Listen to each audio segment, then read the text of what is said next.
Testing. This is a test of the Seventh Circuit.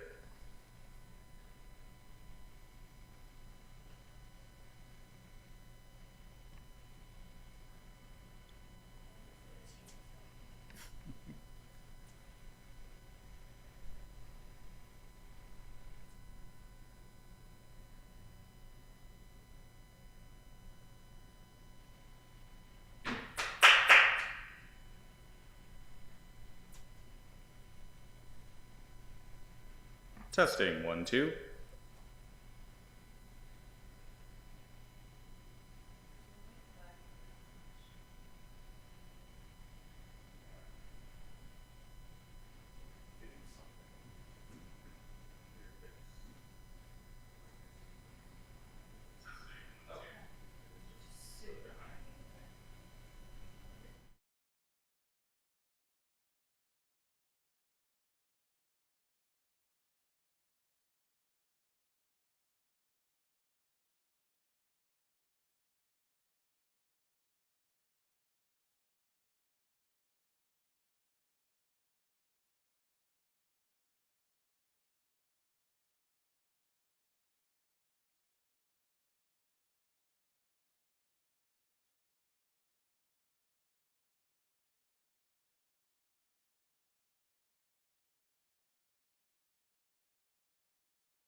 Good morning, everyone.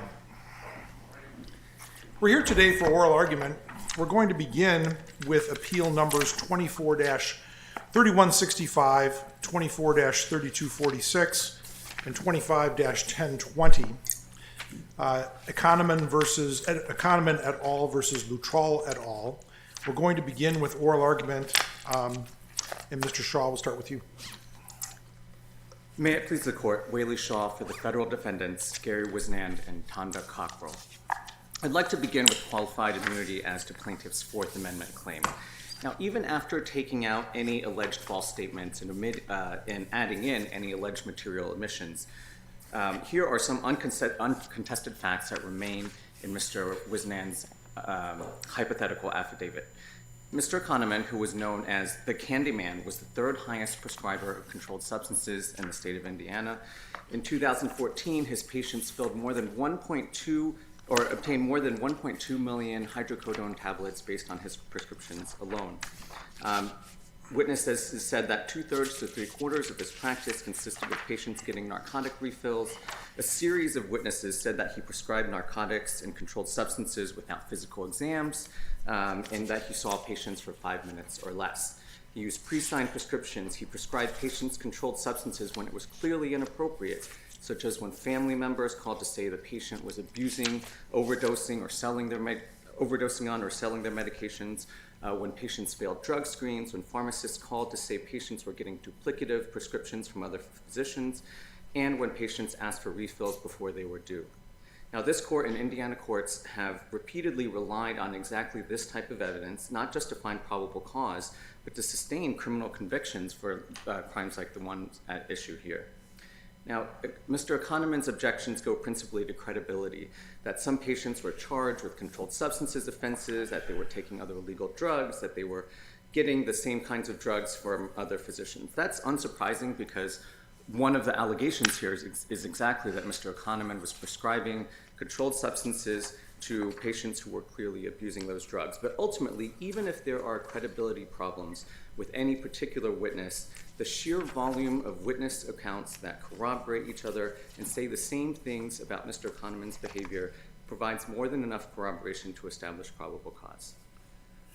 Let me ask, what decision is before us now on review? Is it just the district court's order denying QI and sending the claims to trial? Do we look at the summary judgment order? What's before us? I think what is before the court is the district court's denial of qualified immunity in sending the case to trial on the Fourth and Fifth Amendment claims, thereby denying the right to be free from trial under Mitchell versus Forsyth. Now, the district court also engaged in extensive discussion of the underlying issues here, which are probable cause and whether there was a constitutional violation. It wasn't always framed as a qualified immunity analysis, but it did, the parties extensively litigated those issues, and the district court did decide them. And here that's important because if there is probable cause, then there is no constitutional violation. And if there's no constitutional violation, then the federal defendants are entitled to qualified immunity. Mr. Shaw, would you mind if I ask you a similar question? Yes, I would not mind. Okay. As you stand there right now, what do you think we need to decide for your clients? The reason I'm asking this is I'll just speak for myself. I've had a tremendous difficulty figuring out what exactly is before us. So this question is going to come to everybody. For the parties that you represent, what do you think we need to decide? And who is it, and as to who? I think with respect to my clients, which are Mr. Wisnand and Ms. Cockrell, this court needs to decide that Mr. Wisnand was entitled to qualified immunity on the Fourth Amendment claim, and therefore that claim should not go to trial.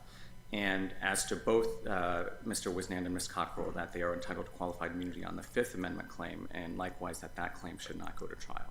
Was that appealed? Is that in your brief, the denial of QI as to Cockrell's Fourth Amendment violation? Oh, no, I'm sorry. We did not raise that claim. We did not raise that argument in this appeal. It is not in our brief, and we're not pressing that argument. What argument? The argument that Ms. Cockrell was entitled to qualified immunity as to the Fourth Amendment claim. Okay. So as to Ms. Cockrell, we're only asserting qualified immunity as to the Fifth Amendment claim. In terms of the, let me just pause. And I think you all mean 14th Amendment. 14. The Fifth Amendment doesn't even apply to the states. Um, It hasn't even been incorporated against the states, and we're talking about state actors. So I think in the whole case, we're talking about the 14th Amendment. I think that's it's certainly a very strange thing about this case that the parties haven't fully, developed. But yes, I do think that there's an argument that the Fifth Amendment doesn't apply at all because this is a claim under Section 1983, which obviously requires Against predominantly state actors, not federal actors. Right, and Section 1983 requires action under color of state law. Now, obviously, my clients are, acted in, they have federal roles that they were performing at the time of the alleged violations. But I think, given that this is a Section 1983 case, this court could decide that the Fifth Amendment doesn't apply at all. Judge Pryor, did you want to? No, I'll ask. On page 20 of, thank you, Judge Brennan, of docket 225, the Judge Lund found that Wisenhan had admitted that he had no evidence to support the strips of the details essential to finding a probable cause. You're accepting that finding? I think, yes, I mean, we're happy to accept that for purposes of establishing this court's jurisdiction, or at least for purposes of this appeal. But I just want to be clear, first, that is irrelevant to the ultimate determination of probable cause because it's an objective inquiry. And second, I think that mischaracterizes the testimony. Really what Mr. Wisenhan was saying was that he didn't recall the elements of the crime, and he couldn't recall at the time what evidence he had at the time he wrote the affidavit, which was 7 years before the deposition. Now, later on, he does remember some things, and he goes on to say those in this deposition, and we identify those things in our record. But again, I think that's a misunderstanding of the deposition. But again, even if this court accepts that finding that his statement was false, it doesn't make any difference to the probable cause analysis. Thank you. Thank you, Mr. Shaw. We will be giving you brief rebuttal time. Thank you. Thank you. We'll next hear from Mr. Ziegenfuss.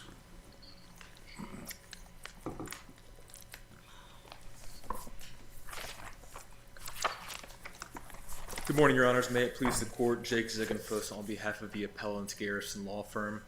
As it pertains to jurisdiction, Your Honors, Garrison Law Firm believes this Court does have jurisdiction to entertain the merits of Garrison Law Firm's appeal, applying the two-pronged test which governs jurisdiction and interlocutory appeal cases. The denial of qualified immunity as it pertains to Garrison Law Firm was not based on disputed fact, and in tandem with that, Garrison Law Firm is accepting the facts of the District Court as true for the purposes of this appeal. What do you think we need to decide as to the Garrison Law Firm? As it applies to Garrison Law Firm, it's whether Garrison Law Firm knew or should have known that their actions violated a clearly established constitutional right, and that's the prong that's put forth in Ashcroft and Plumhoff, essentially whether Garrison knew by the filing of their civil forfeiture complaint, which contained the affidavits of Wiseman and Cockrell, whether they knew or should have known that false information that contained the affidavit. So the Garrison Law Firm is relevant to the civil forfeiture complaint, what everyone's calling the Fifth Amendment issue. Yes, Your Honor. Okay, all right. Yes, Your Honor. And exploring this a little bit deeper, as my colleague just... Can you restate that for us, though? You were in the middle of your thought. You were explaining that the Garrison Law Firm should have... The issue was whether Garrison Law Firm knew or should have known that there was falsehoods contained in the Cockrell affidavit, which they attached to their civil forfeiture complaint. And I think the issue with that is that knowledge or prospective knowledge is being retroactively applied and imputed upon Garrison Law Firm from the deposition that occurred 7 years later. It was not conveyed to Garrison Law Firm at the time of the filing. But there's a finding by Judge Lund that at the time that the affidavit was filed, Garrison Law Firm was aware that the affidavit was false. Your Honor, I believe the evidence in the district court is solely based upon the deposition which occurred 7 years later. There's really no fact in the district court's opinion that demonstrates contemporaneous knowledge that Garrison Law Firm knew or should have known at the time of the filing.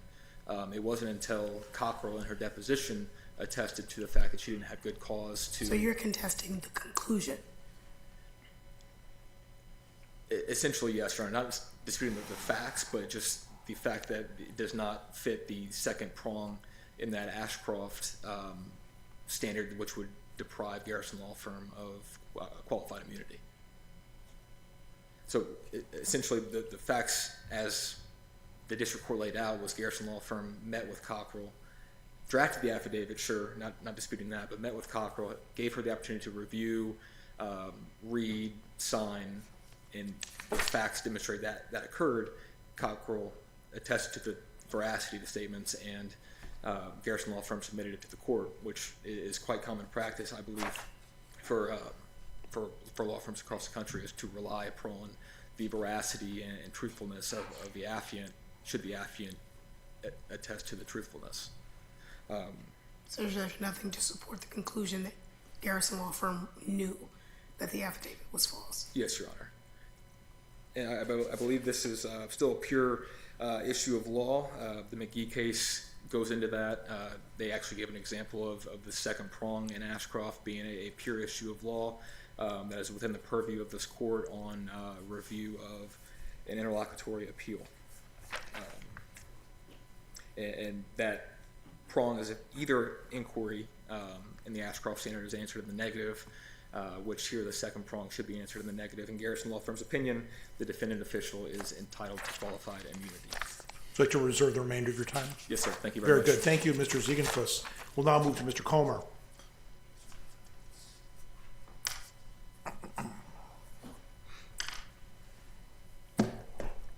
Thank you, Your Honor. Evan Comer on behalf of state defendants James Luttrell and Jessica Krug.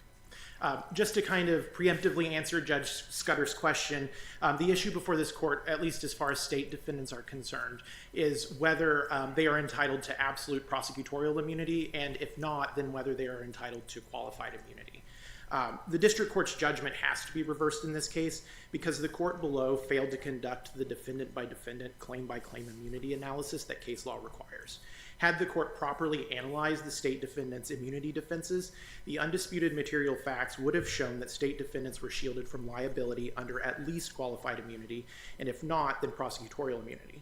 This court has jurisdiction to consider this issue because the appeal involves the purely legal question of the district court's failure to apply the proper standard. And in fact, this court recently decided this exact same issue in Mabes versus Thompson earlier this year. I know we've talked a lot about qualified immunity, but I do want to touch on prosecutorial immunity since I believe I'm the only party in this case representing clients who raised that issue.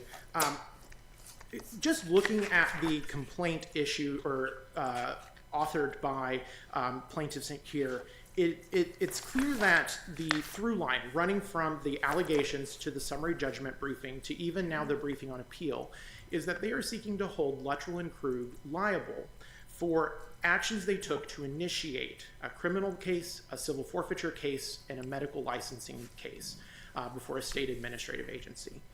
Those are claims that are shielded from, or that my clients are shielded from liability from those claims under Embler, under Kalina, under this court's decision in Mendenhall. This court doesn't even need to look beyond those because when we look functionally at what Luttrell and Krug are doing, they are performing, they are initiating legal proceedings to enforce state laws, which is squarely within the prosecutorial function.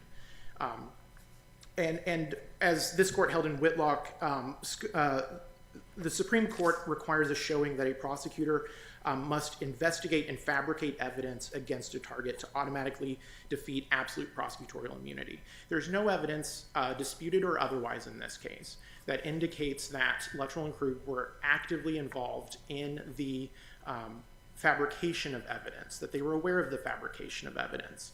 And the standard that the district court applied in order to kind of swat away our absolute immunity defense misapplies what Embler says. Because what the court did, well, first of all, the court didn't even consider Krug as a prosecutor, which is squarely contrary to Butts versus Economo. And then second of all, it applied a standard that Luttrell had to act in a purely prosecutorial manner throughout the pendency of the case.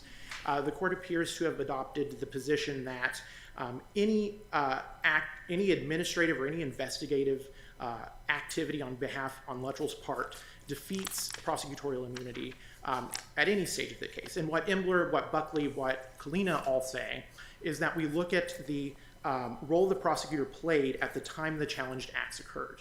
And here, the role that Luttrell played at the time the challenged acts occurred was he initiated a criminal case, he approved the filing of a civil forfeiture case, and Krug initiated a state administrative case.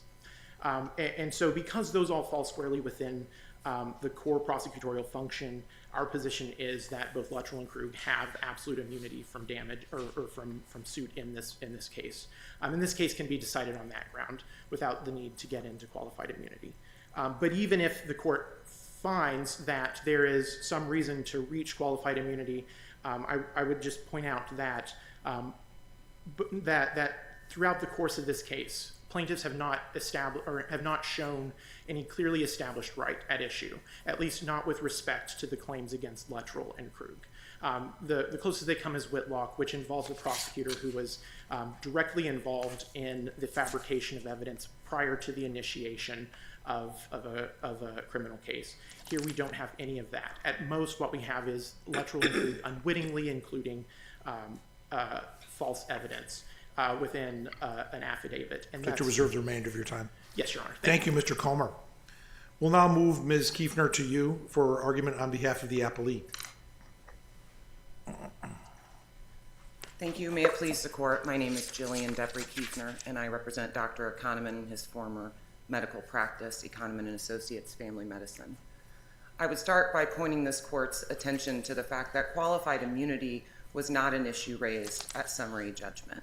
For example, Ms. Krug and Mr. Luttrell requested qualified immunity and absolute immunity for only the criminal case and the licensing. They specifically do not address the forfeiture clause.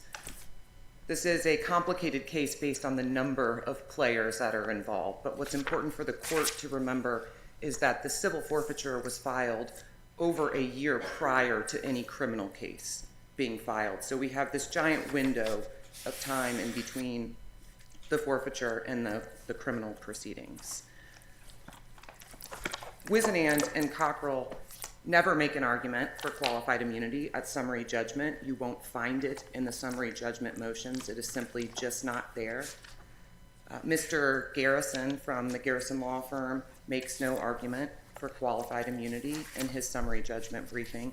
It is simply not there, which is why we raised in our response to this appeal, just like under Lovelace, we must first ask, where did they raise these arguments to the district court? They did not.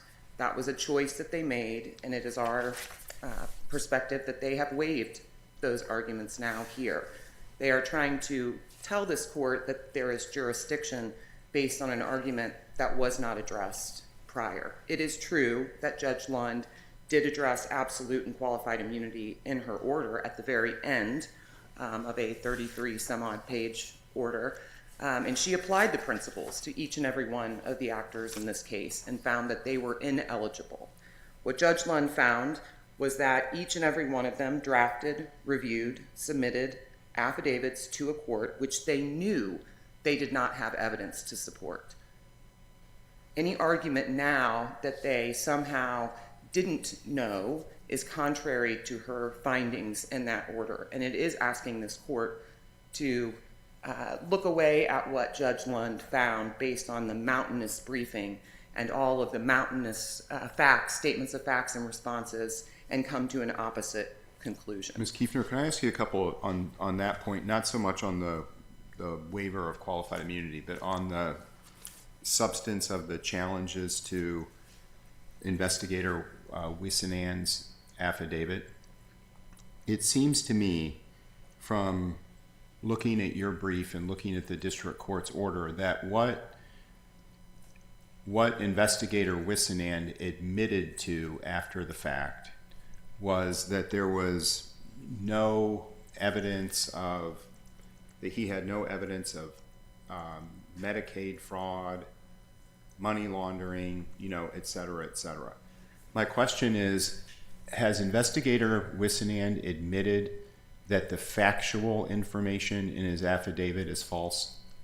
Yes, and in fact, he did that while the case was live in 2018. Where is that admission at?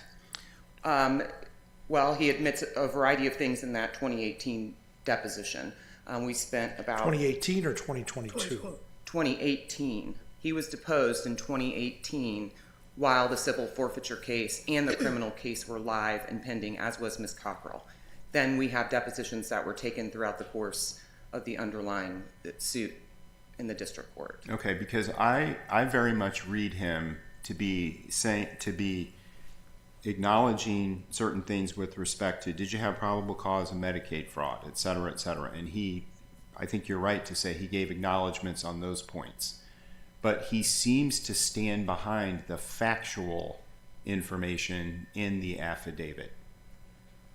In other words, I don't see anywhere where he said, I made this up, I falsified this, I intentionally lied about that. I don't see anything like that. And the reason I'm asking you that is your argument strikes me as one that is focused on whether a search warrant affidavit supplied probable cause to believe certain crimes were committed. Okay, that's the way, I mean, I could read you passages in your brief, but that's the way it comes across to me.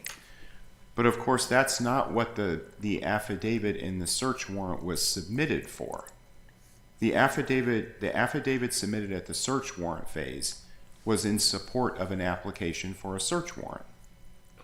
And it's not required that there be probable cause to believe X, Y, or Z crime was committed, but rather probable cause to believe whether this thing, this place, this person to be searched would contain evidence of a crime. So it almost seems, correct me if I'm mistaken, but it almost seems that the whole challenge to the Wissenand affidavit has been misdirected. It's not asking the right question. It was never submitted for an arrest.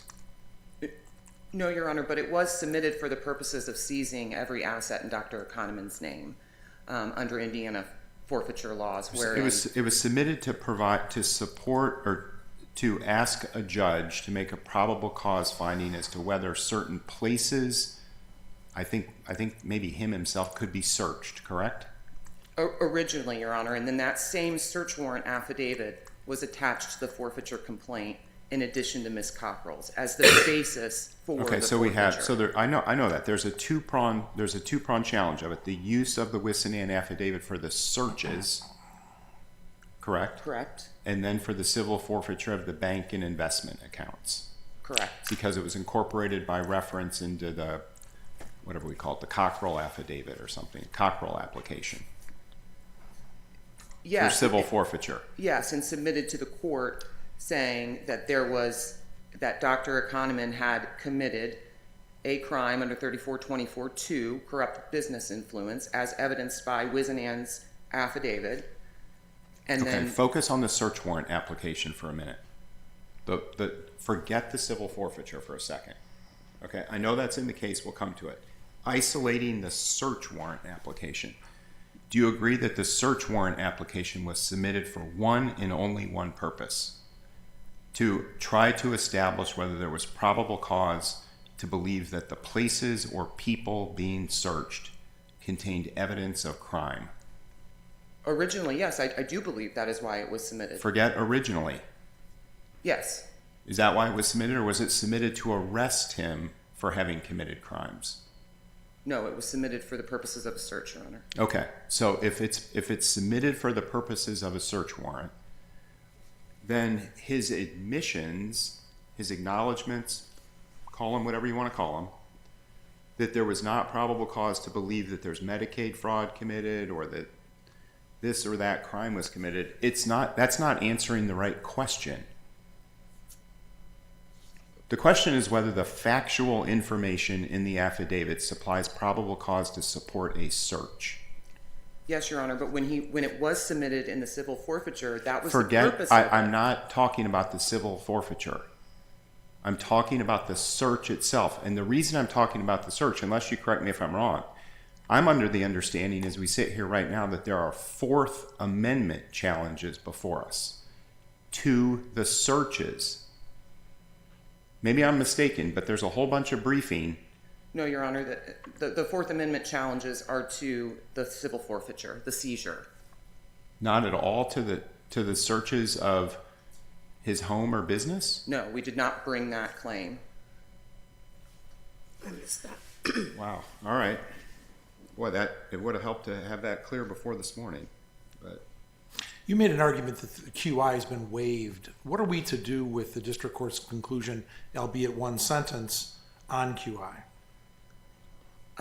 Well, Your Honor, I believe the mere fact that it's included in that order does not necessarily allow this court to have jurisdiction. It's a conclusion by a district court that's on review that the parties have argued. I mean, we can't ignore it. No, but the reasoning behind Judge Lund's mentioning of qualified immunity was that the fabrication of evidence has long been found to be a constitutional violation. That was the conclusion, the legal conclusion that she came to. So to the extent that this court accepts jurisdiction of this appeal, the issue before this court would whether be individuals who knowingly together jointly draft and submit untruthful affidavits to a court which they knew they did not have evidence to support, if that fabrication is the violation of a clearly recognized constitutional right. What are the material facts, going back to Judge Scudder's question on the probable cause for the civil forfeiture? What material facts were made? In Mr. Wisenan's, what facts did he make? I'm sorry, Judge, I'm trying to... What material facts remain for the court to need to be able to answer the question as to whether or not Mr. Wisenan would be entitled to qualified immunity? Well, this is an interesting case, Your Honor, because as Judge Lund found, while there may be facts that are in dispute, they were not genuinely disputed. You can read her order that way, and that she found that no reasonable jury could ever decide otherwise, which is why she entered summary judgment sua sponte on many of the claims in Dr. Kahneman's favor. To walk that back into which material facts are disputed, genuine or not, just as counsel brought up the INSPECT records, the Indiana database that allows prescribers, doctors, to be able to track who receives what, that has been a clearly disputed issue between the parties for quite some time. Judge Lund's order does not go into all of the omitted evidence that we outlined in our response to their statement of material fact. Her order does not address that. She simply cited, I believe, approximately 67 times to the defendant's own testimony, either while the underlying cases were live and happening, or their testimony taken at deposition in the underlying district court action. So from our perspective, there are no material facts that are still in dispute at this point, and we agree with Judge Lund that no reasonable jury could find otherwise.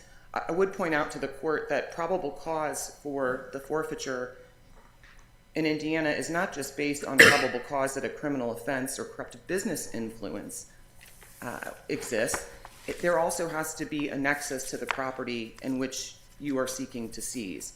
We have asked throughout the underlying case repeatedly, and counsel has never been able to answer, for what crime was there probable cause on July 29th of 2015 that Dr. Kahneman had committed? Which patient, which prescription, and how do you connect that crime, if there is probable cause for that crime, to seizing every asset that he had in his name for the next 3.5 years?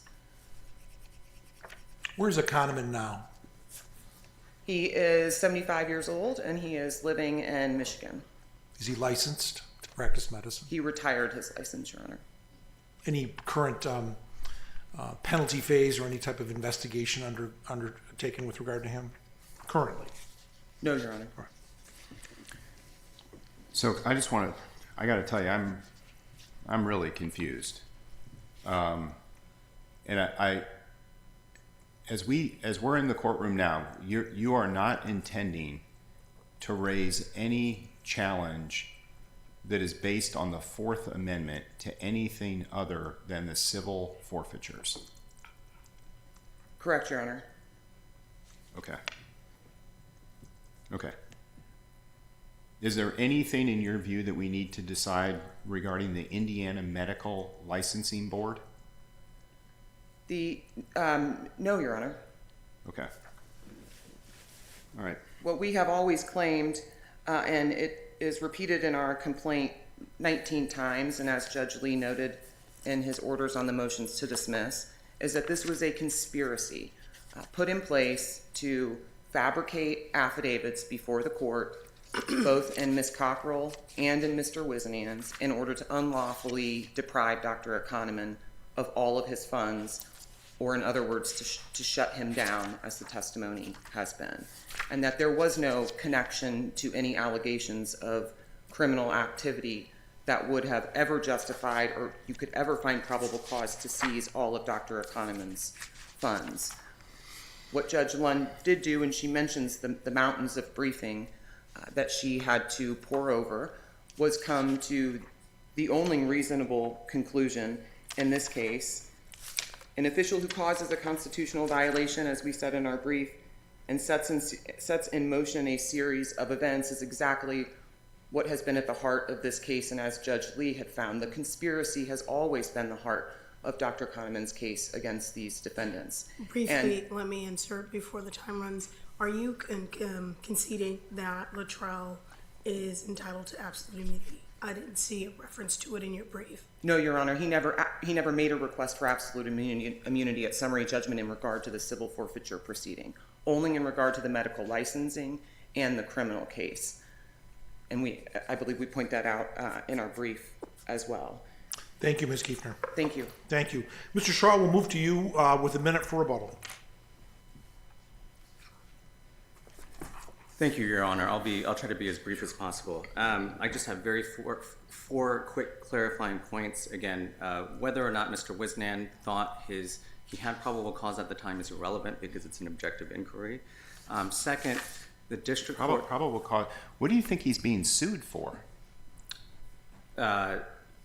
For a violation of the Fourth Amendment. For doing what? I'm really confused about about what the claim is against him. For submitting an affidavit that allegedly contained false statements and material admissions to a judge in request for a search warrant? Yeah, I mean, I also thought that was part of the case, but I also acknowledge that the other claim, or at least one aspect of the claim, related to the civil forfeiture proceeding, as I understood it, and so it was a submission of the same affidavit for right. Or at least taking. But before Mr. the oral argument started this morning, did you think Mr. Wisenam was that there was an attempt to pursue a claim for money damages against him under Section 1983 for submitting a false or misleading affidavit to a state court judge in support of a criminal search warrant? It was unclear what plaintiffs were arguing, and so I think there's a section in our opening brief that addresses this where we say, it's unclear what they're referring to, but here's the analysis, and it would apply to both proceedings if necessary. So it's the same affidavit. Yeah. I get that, but yeah. It's and this litigation's been going on a long time, and it is not made easy by the fact that we're sitting here trying to figure out who has been sued for what. Right. It's clear that it was submitted for the search warrant application proceeding, and then he was just asked to sign another version for purposes of the civil forfeiture proceeding, and he did so.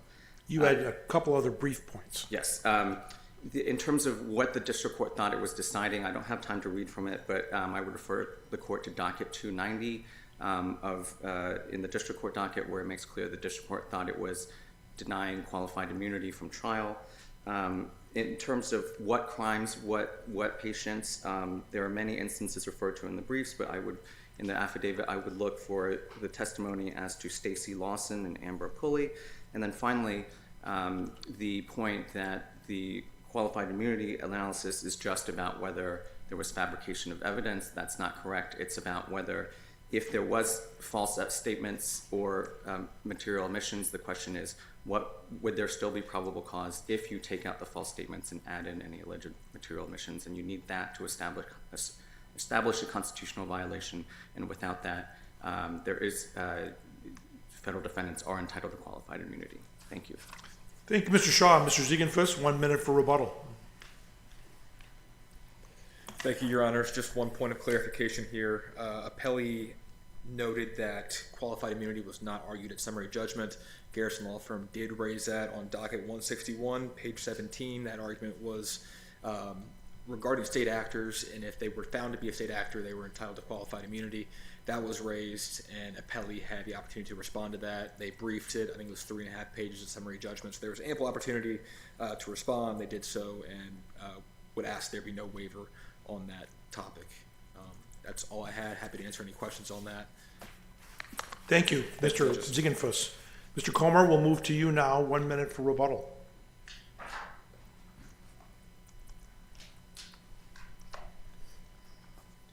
Thank you, Your Honor. Just briefly, with respect to whether we waived absolute immunity, our motion for summary judgment states that we were asserting that defendants are broadly entitled to absolute and qualified immunities. And in fact, we said, quote, defendants did not violate any federal rights of plaintiff or otherwise were not sufficiently involved in any alleged deprivation.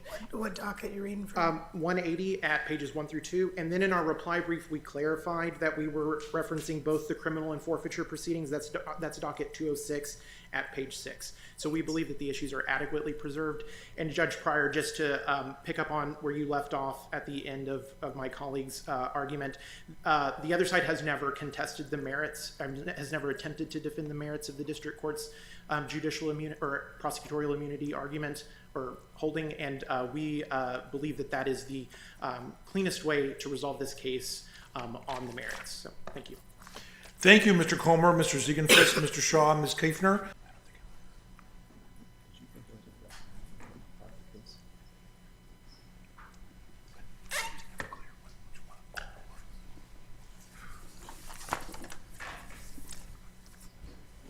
We'll now move to Appeal 25-1646, United States versus Summit, and we're going to begin with oral argument from Mr. Jorgensen.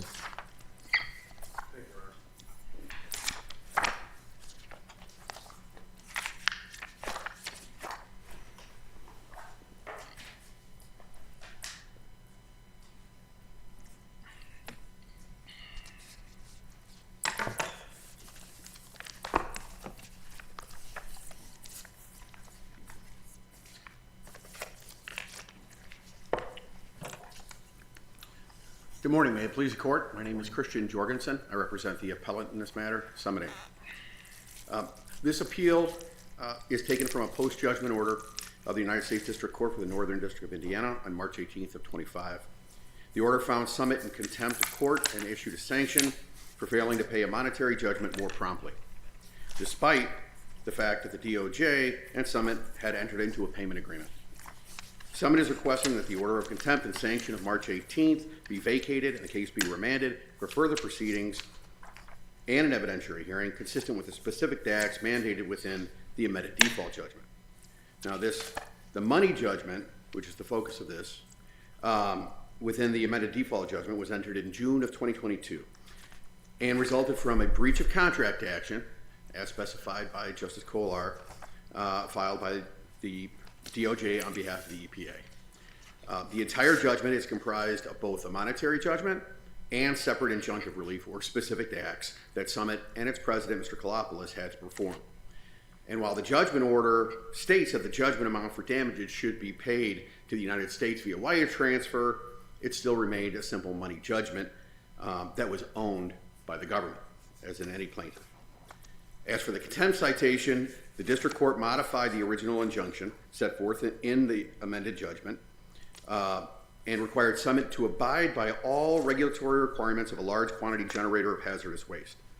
The judgment, on the other hand, required Summit to identify as a large quantity generator and therefore all regulatory requirements only if appropriate, meaning that Summit was to register as a large quantity generator only after a factual determination had been made by the EPA or by the court if a dispute arose, which did occur and was specifically acknowledged by the district court in its March 18th order. In its briefing on the contempt issue, Summit presented arguments and exhibits as to why Summit could not be a large quantity generator of hazardous waste and specifically requested an evidentiary hearing to be held on the issue. Yet, no factual finding was ever made by the court regarding this highly disputed issue.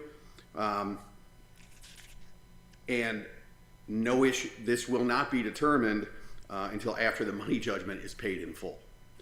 The district court provided no reasoning for finding Summit in contempt and sanctioning it Let's jump to Labor's Pension Fund. Sure. And the outline of that case. Okay, there's two actually, Your Honor. Laborers Pension Fund, which I had mentioned, Central States, differentiates between Rule 69 and Rule 70, which is the heart of this case, right? 69 is for money judgments, 70 is for specific acts. Now, what made Central States fall under Rule 70, and Judge Posner actually quotes it as taking it out of Rule 69 into 70 because it's an ERISA case and it was held in a constructive trust. This money judgment wasn't held in a constructive trust for anyone. Now, to piggyback off that, the Chadwick case, which maybe you would ask about as well, Judge Pryor, that was the only one cited by the Department of Justice. But does the Labor's Pension Fund foreclose your argument that the district court was required to adhere to Rule 69 before holding Summit in contempt? It is, Your Honor, it does say, it clearly states that if a money judgment is taken out of the issue, if it's an equitable issue, if it's an equitable judgment and includes money, that would fall under Rule 70. So we have two buckets. The buckets in the Cheswick case and the buckets in the Central States case were both equitable claims, and they were held in trust, and they were held for the benefit of others. This money judgment was held for the benefit of nobody but the USA. And so they're completely distinguishable. And it's a point I've been trying to get across through this entire litigation. Mr. Jorgensen, Please. can I ask you a legal question? Please. All right. Rule 69A, okay, has that language in it unless the court directs otherwise. You know what I'm talking about? A1. A1, okay. Court. I want you to forget about the facts of this case entirely and give me a hypothetical where there can be execution to collect a money judgment where that clause is triggered. Just make up the fact pattern. Well, the fact pattern would be that there wasn't execution that was available, that assets perhaps could not be obtainable through a writ of execution, and the procedures of the state, which must be followed, could not be followed because somehow the defendant itself had either sheltered assets, hid them, or otherwise absconded from the jurisdiction. Okay. That's the first thing Have we ever held that that phrase is that limited? I think that's a fine hypothetical, but have we ever concluded that it's that limited? Actually, Your Honor, it's just the opposite. I believe that you all, the Seventh Circuit and other circuits, have consistently maintained that that language is only applicable, and there are rare cases, only applicable if in fact the state procedural supplemental proceedings statute can apply. Can or can't apply? Can't. So there has to be, so there's a lot more case law that involves stating that contempt can't be applicable to collection of a money judgment than there are the opposite, which is what I believe you're asking me, Your Honor.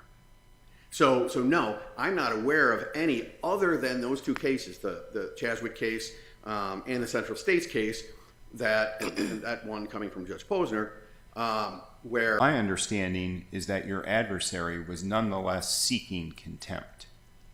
Your Honor... In other words, it wasn't the district court that said, oh no, I understand you guys have reached a payment arrangement, but I at my own authority as the district court judge, I'm calling you in, I've had it, I'm going to hold you in contempt. Your adversary sought contempt, correct? Right, incorrectly. So because of the payment settlement? For purposes of a motion for contempt. I'm saying that the motion for contempt was improper. No, let me I'm sorry. ask. I want to make sure that we're clear. The court was ruling or having a hearing on the motion for contempt. The court did have certainly. First of all, which just a slight background here, the original show cause hearing was brought up sua sponte by the district court during a status conference in 2024. It was a simple status conference, and the district court brought it up. Now, that was abandoned by the district court because the Department of Justice said, we'll file our own motion for contempt. And that's how that occurred. Now, there was no turnover order involved. There was nothing but that money judgment sitting out there. So once the Department of Justice filed its motion for contempt, I of course brought up the fact that Rule 69 had never been followed. We're skipping over a huge step here. Okay, so in March of 2025 is when the district court finds your client in contempt. Correct. There were hearings in August of 2024, and there was one in October of 2024. Correct. Okay. But when it comes to March of 2025, you're not trying to tell us, I don't think, tell me if I'm mistaken, that at that point in time, the Justice Department in March of 2025 was saying, Judge, do not hold Summit in contempt. We've worked this out. We have a payment arrangement. No, Your Honor, actually that took place prior to that hearing. And in the hearing and in the transcript, the Department of Justice actually submitted into evidence the payment agreement. So was with the us. Justice Department in March of 2025 in court against its wishes? No, Your Honor, it had filed the motion for contempt, piggybacking off of what the district court had sua sponte done earlier. They were in Right. court, right? We Right. were in court. I announced as soon as I could off the record, and you could see it on page, I believe, So, 3 okay, of the so my transcript. question is I don't know, can you just explain to me what point are you trying to make with respect to the parties had worked this out with a payment agreement? There's no need for the district court to do anything. There wouldn't have been, Your Honor, but yet the district court still held my client in contempt and sanctioned it. Well, the Justice Department must have thought there was a need to do something, or it would have walked out of the courtroom. Well, it certainly did. And in fact, what happened is later, the Department of Justice says, well, wait a minute, the payment agreement that we entered into was conditional. Now, we disagree. And Judge Kolar, explaining at that hearing, which you have, says, well, wait a minute, that's an agreement between the Department of Justice and Summit, and that's nothing more than a contract issue. But even though there's a contract issue out there, now remembering, of course, the Department of Justice owns this judgment. It's chattel paper. And even though they own that chattel paper and negotiated that agreement with us, the district court still went ahead and found my client in contempt because we didn't pay fast enough and disregarded the fact that there was a settlement payment agreement on that issue. Not That's one of the just reasons paid we're fast here. enough, paid anything.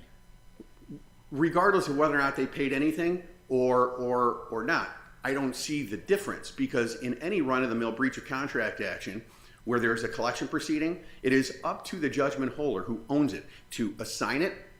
They can sell it, they can compromise it, and they can negotiate it. I mean, As it's we stand here fundamental. right now, has your client made payments toward the judgment? Absolutely, Your Honor. Not only have they made payments under the agreement that was given to us, Did those payments occur before or after March of 2025? they occurred immediately after, because we had agreed that they would begin on April 1st, which again is part of the record and was submitted to the district court in evidence by the Department of Justice. Okay, and Making that are move. we almost paid in full, or are we It's a talking? three-year agreement, Your Honor. What percentage of it has been paid? If you want to estimate. Since April of 2025, every month.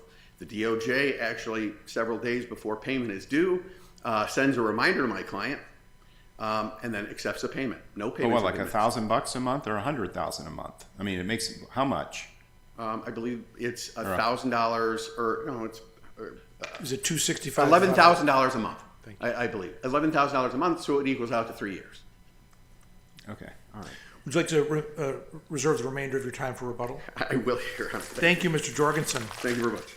Mr. Brabender will move to you now for argument on behalf of the appellee.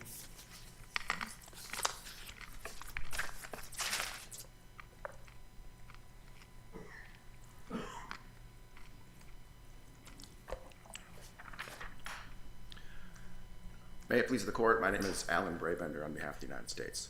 Let me first address this issue regarding the so-called agreement. Yeah, the reason I'm asking is we have a case or controversy in front of us. Yes, you do, Your Honor. And what is it? The contempt finding and sanction is. It's not been mooted by this agreement? No, there is no agreement, Your Honor. There was. Then are they paying? They are paying. So they're paying $11,000 per month. Are That they? is true. What are they paying pursuant to then if there's not an agreement? Pursuant to the court's order, the court's judgment. So the court's court judgment order and the judgment are duplicative, and they're paying pursuant to one and not the other? Is that your position? Well, the court's judgment orders them to pay the United States $350,000, and they're paying it towards that judgment. Now, Why isn't that Why is- paying pursuant to the agreement? there is no agreement, Your Honor. Mr. Jorgensen thinks there is there a piece of Mr. paper Jorgensen that you all have keeps signed? saying there's an agreement, but there is no agreement. There's no payment plan designed by the department of $11,000 a month.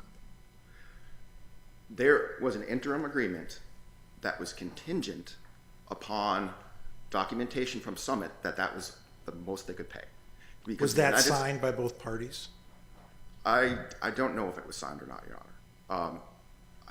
I don't. When you go back to the transcript of the March 2025 hearing, you'll see the AUSA saying, Your Honor, there is no agreement. It's contingent on documentation because we believe Summit should be paying much more than $11,000 per month.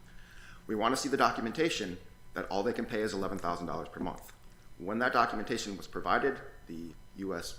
Provided that information to its financial analyst, and the financial analyst said they could pay a lump sum. They could pay it now, but they should certainly be paying more than $11,000 per month.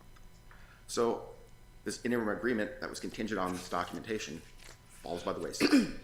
The documentation shows they should be paying much more than what they are. So your position is that the $11,000 that is being paid per month, in fact, has been paid, but it's a voluntary payment. It's not pursuant to any obligation that the United States is a party to. That's correct. Well, you're saying it's pursuant to the obligation of the contempt finding. Well, it's towards the judgment, right? There's a judgment against Summit for $350,000. They're paying towards that judgment. And right now, Voluntary Summit is basis. under a contempt finding. Is that right? Correct. That And they must. therefore, the payment would be pursuant to that. If they don't do it, the sanction would go into effect. Well, the sanction is in effect. They have to comply with the large quantity generator regulations until payment is made in full. The judgment of $350,000 is paid in full. In your motion for contempt, you presented that the district court could pursue this contempt proceeding under section 3008. And as we stand in court this morning, are we still relying on 3008? Well, we're relying on the court's, our contempt motion was based on the court's inherent authority. It wasn't based on Rule 69, it wasn't based on Rule 70, it was based on the court's inherent authority to hold the party in contempt for violating a lawful order. The contempt power, despite what Summit says, is not derived from Rule 70. The contempt power of a court is derived from its inherent authority. You're making this distinction between the Federal Rules of Civil Procedure and inherent authority. Is there a place in Judge Kolar's order where you're situating that? No, but our motion was based on, not on Rule 70 or Rule 69, was based on the court's inherent authority. Judge Kolar never mentions Rule 69 or Rule 70 because his understanding was also that he was exercising his inherent authority of contempt. Is there a portion in his order that you want to point us to for that? Well, that's pointing to a negative, Your Honor. Again, if you look at the order, you will not see mention of Rule 69 or Rule 70. Or the inherent authority? I don't think he also says I'm exercising inherent authority, but the cases that he would be citing, or when you sort of, it's implicit in his understanding. My impression, correct me if I'm wrong, is when I read this, it's hard to read the March 2025 in isolation. It comes against the backdrop of history, and the history was relevant, not irrelevant, to the district judge. And the relevance of the history was Summit's failure to do anything to satisfy the default judgment, which, if you even back up further, was the product of a settlement arrangement, drove the court to a point of exasperation. Correct. Okay. And there were all kinds of last clear chances, my words, not the district courts, last clear chance, and they did absolutely nothing. And that is what pushed it over the line. That's correct, Your Honor. Is that a fair conclusion? That is a very fair conclusion. Judge They didn't even Kohler- pay it. They didn't say, well, we'll sit down with the United States and we'll negotiate a payment plan. We're paying $50,000 this afternoon. There's nothing like that. That's correct. Judge Kohler said multiple times that the history of this case is one of the reasons why he felt he had to act. Could he act on a breach of contract theory, though? Is that allowed? Well, I don't believe there is a breach of contract. Isn't part of the basis that he's saying is that Summit never complied with the arrangements that it had to? And that strikes me as being breach of contract. Wouldn't that be different than what would normally be the case under Rule 69? Rule 69 tells us we've got to go to Indiana procedure. There's this Cowart case. There's authority out there with regard to what a court can do to help toward the end of collection of a money judgment. And this seems to be different than that. Sure. What Judge Kohler was enforcing was not the prior agreement from 2016 between the EPA and Summit, but the court's judgment. Judge Brady's judgment from June of 2022. And it's true that this sort of typical means of enforcing a monetary judgment is a writ of execution. But Rule 69, the directs otherwise clause, preserves that a court's inherent authority to also use contempt. Do you have authority for that? A case that you want to cite for that? Well, Laborers Pension Fund is one. Cheesemore is another one that we cited in our brief. I guess my concern with Labor's Pension Fund is that in that case, it also leaned on Illinois law that permitted contempt. And if you lean on Indiana law too here, the result is the same, because Indiana law, Rule 69 of the Indiana civil procedure also preserves a court's inherent contempt power. So a writ of execution is not the exclusive means in Indiana for enforcing a monetary judgment, just like in federal court. Why didn't the Justice Department just say, look, we've had it. We're exasperated too.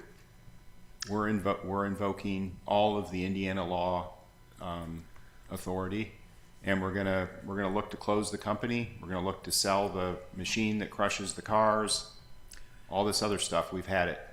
Yeah, and the United States offered to file a writ of execution when this became just about the civil penalty, but Judge Kohler didn't seem to think it was necessary because he had inherent authority. And I think it's important to understand that when the United States filed the contempt motion, it was not just about the civil penalty. Summit had failed to comply with almost every aspect of the default judgment. It had failed to submit a closure plan. It had failed to label containers. It had failed to submit a contingency plan. It had failed to provide a list of crushers. It had failed to certify its compliance with RCRA, in addition to not paying the civil penalty. So it was all these things that Summit had failed to do and had been failing to do for almost a decade is why the United States filed the motion for civil contempt. Now, it just came down to the fact that Judge Kohler thought, well, there's maybe some disagreement as to whether Summit is trying to comply with these other things.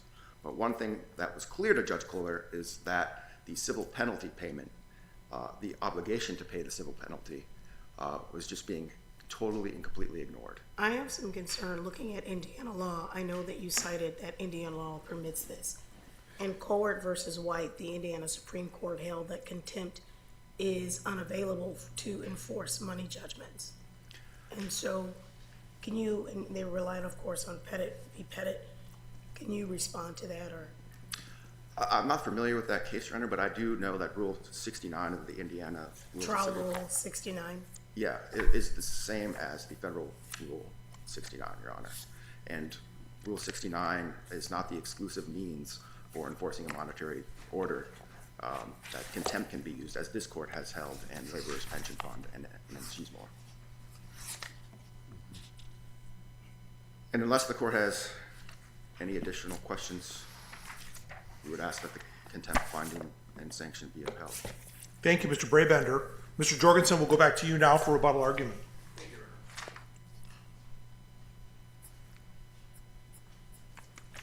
Your Honors, I'm confused. I do not see where we're melding the court's implicit authority to uphold its own orders and decorum in courtroom and disregarding Rules 69 and 70 of the Rules of Civil Procedure. They exist for a reason, not in a vacuum, and we can't render them superfluous. You're clear on that. Go back, though. Okay. I mean, this is the second argument in a row. We don't really have this where the parties come in and we can't even figure out what's happened, as a matter of fact. Is there an agreement, not a contempt order? Forget the contempt order. We know there's a contempt order. Okay. Is there an agreement that Summit has signed and the United States has signed that embodies a payment plan pursuant to which the $11,000 per month for 3 months has been paid? There's an agreement and it's not signed, Your Honor. It was submitted to the court as evidence by the DOJ. Do you have an And exhibit signatures number don't- or a docket entry number? Yeah, absolutely. So when you say you're paying pursuant to an agreement, you're paying pursuant to a non-executed agreement or something. Which, Your Honor, is irrelevant. A contract No, doesn't it's need not to be signed. irrelevant. Oh, no, I just meant to be signed to be valid. This is a contract, as Justice Kolar indicated We're not on the getting, I record. just need a yes or no. Is there an executed agreement? No, there's not a signed agreement. You were going to give us a docket entry or a number with regard to the unsigned piece of paper. Yes, Your Honor. That is 95, Your Honor, and proposed payment schedule for the judgment in United States versus Summit admitted without objection. All right. So look, you got 1 minute left. We don't want to be here all day. I got a question for you. What did you mean when you said earlier that we're paying pursuant to an agreement? What agreement do you have in mind? This is when there's an offer and acceptance, whether we have a bilateral contract or a unilateral contract, either way we win. And if the Department of Justice decides they don't want to accept payments anymore, I'll file a motion to enforce it. Because Justice Kolar said, this is an agreement, a contract between the Department of Justice, who owns the judgment, again, which obviates. You're talking about docket or record 95 or whatever? Yes, that's where it was entered into evidence, and that we've been paying on, Your Honor, is that schedule. And thus far, there's been payments in April through... To this month. Well, actually, it's not due in November for another week. So every single payment. And reminders from the Department of Justice to pay. So roughly 7 to 8 payments. Correct, Your Honor. And you've committed to making them every month, not skipping months or anything like that, making them every month until it totals the amount of the money judgment? Plus full interest, Your Honor. I mean, Have you guys tried to get into a room and figure out whether you can resolve this? We did with the payment arrangement, Your Honor. It was the district court who disregarded the payment arrangement and went ahead and held my client in contempt and sanctioned him without a hearing. That's my problem. Now, the Department of Justice is just riding off the district court's coattails on this one, to put it Colloquially. Thank you, Judge. Thank you, Mr. Jorgensen. Thank you, Mr. Brabender. The case will be taken under advisement. Thank you very much. All right.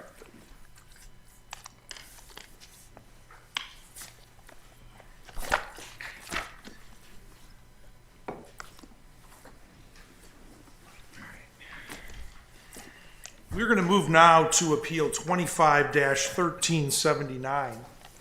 This is United States versus Brian Lewis.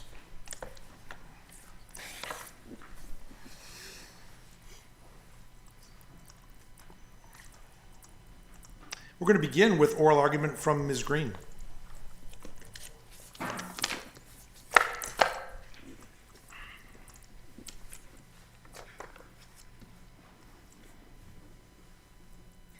Thank you, Your Honors. May it please the court, counsel. My name is Brianna Peterson Green of Shire and Ritchie, and I represent the defendant appellant Brian Lewis. Less than 2 weeks after Mr. Lewis's trial ended, his trial counsel, Christopher Miro, filed 3 federal motions to withdraw in unrelated matters, saying his brain was so injured he could no longer practice law. Mr. Miro had sustained a traumatic brain injury and suffered the psychological impacts of that condition during his representation of Mr. Lewis. The medical records support a finding Mr. Amiro was not fit to practice law during the trial, and Mr. Amiro's filings support his belief that he was unfit to practice law. This case should be remanded because the trial court abused its discretion in failing to conduct an evidentiary hearing on claims of ineffective assistance of counsel, where the arguments were later substantiated by the medical records and reports detailing a history of treatment related to a traumatic brain injury that impacted trial counsel's memory and ability to practice law. Evidentiary hearing is essential in this case to resolve the issue of ineffective assistance of counsel. We also raised 3 other issues that the trial court erred in denying motion under 33B2, 33B1, and in denying the motion 29, motion for acquittal. Now, I'd like to start with the issue as it relates to the evidentiary hearing because I do think that is the most pressing. It is our belief the district court erred by failing to conduct an evidentiary hearing on Mr. Lewis's claim of ineffective assistance of counsel because his arguments were later substantiated by medical records and reports detailing a history of treatment related to a traumatic brain injury. The district court scheduled an evidentiary hearing. They allowed us to engage in investigation and discovery efforts. That was when we discovered 11 days before trial, Mr. Amiro had met with a medical professional and disclosed memory issues impacting his ability to practice law and his intent to close down his practice. Now, the district court did ultimately deny our motion for a new trial without an evidentiary hearing, as the motion was untimely. It is our belief that this was an abuse of discretion. Mr. Lewis should have been granted leave to file out of time. The evidentiary hearing was set, the parties were present, Mr. Amiro was set to testify. Mr. Lewis's arguments calling the course of Mr. Amiro's representation into question have been substantiated by the investigation that we were allowed to conduct. Let's look at the timeliness issue if we do it somewhat piecemeal. Sure. If we go just to Rule 33B1. All right, for the newly discovered evidence. The newly discovered evidence, as I understand it, that Mr. Lewis is relying on is counsel's medical condition. Correct. All right, let's start there. Okay, so that's the first issue in the brief then. It is a little bit more of an unusual argument because we haven't really seen anything like this before, but this is where I said I raised the limited scope as to the constitutional issue of ineffective assistance of counsel. We're merely raising it as to this issue because, as O'Malley says, newly discovered evidence can rely on a constitutional theory.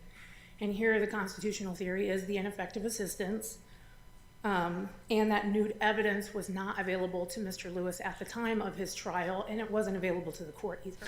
That evidence, though, would never be admissible with regard to either guilt or innocence. Right, and so we didn't get into the exact details of the ineffective assistance because we do not want to waive it on a 2255, but we did raise it in our motion for a new trial with leave to file out of time, where we go into how it was very close to being a hung jury, and maybe if trial counsel had been fit, had the memory capabilities, and had conducted those inquiries that we will go into greater detail in a 2255, that we wouldn't be here today, and he might have been acquitted. I know it is a bit of a stretch, but there's no way to know.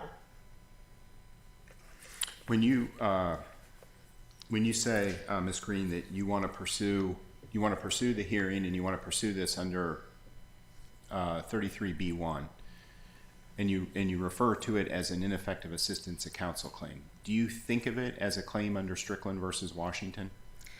No, And the reason I'm asking you that, okay, is because in your brief, you refer to what transpired in light of Mr. Amiro's head injuries. You refer to it as a complete denial of counsel on page 23, and then on page 24, you call this a claim of per se ineffective assistance. So that's not Strickland versus Washington because, as you know, Strickland versus Washington has a prejudice prong to it. Strickland does not establish a per se rule. Right. Yes. So I believe that we would presume under Cronick We didn't go into great detail over the ineffective assistance, and I'd be happy to go into that more, but the presumption in chronic is that counsel's assistance is essential and requires us to conclude that a trial is unfair if the accused is denied counsel at a critical stage of his trial. Only when a surrounding circumstances... A chronic claim is different from a Strickland claim. Right, so here we're saying it would be like there's a presumption of ineffectiveness that we don't need to go into his actual performance at trial or into prejudice because his brain was impacted in such a way that we need an evidentiary hearing to go into what assessments he made before we can get into a Strickland analysis. Okay, all right. Did I cover the first issue, Your Honor? And I wanted to dive into B2 and B2. whether or not there was excusable neglect. Absolutely. So under B2, it was our belief that it is under excusable neglect. Now, I noticed in counsel's brief, there's a difference between excusable neglect for Mr. Amiro and excusable neglect for Mr. Shire and myself. Now, first for Mr. Amiro, I think excusable neglect is very clear here. He had a traumatic brain injury. He didn't speak to Mr. Lewis within the 14 days to file that motion for new trial. He didn't inform the court within that time period either. Now, it seems to be the most two important prongs are the length of delay and the reason for delay. Would you like me to address Mr. Miro's or just move straight to Mr. Shire's? Yeah, I think it's fine. Go ahead and address those. Okay, so for Mr. Amiro, the length of delay, he was completely unavailable. Not until November 29th did Mr. Lewis file his pro se emergency motion. And then December 5th was when we had the status conference where Mr. Amiro indicated that he was unfit to practice law. So the length of delay, Mr. Lewis is not an attorney. He could not have known that of that 14-day time period.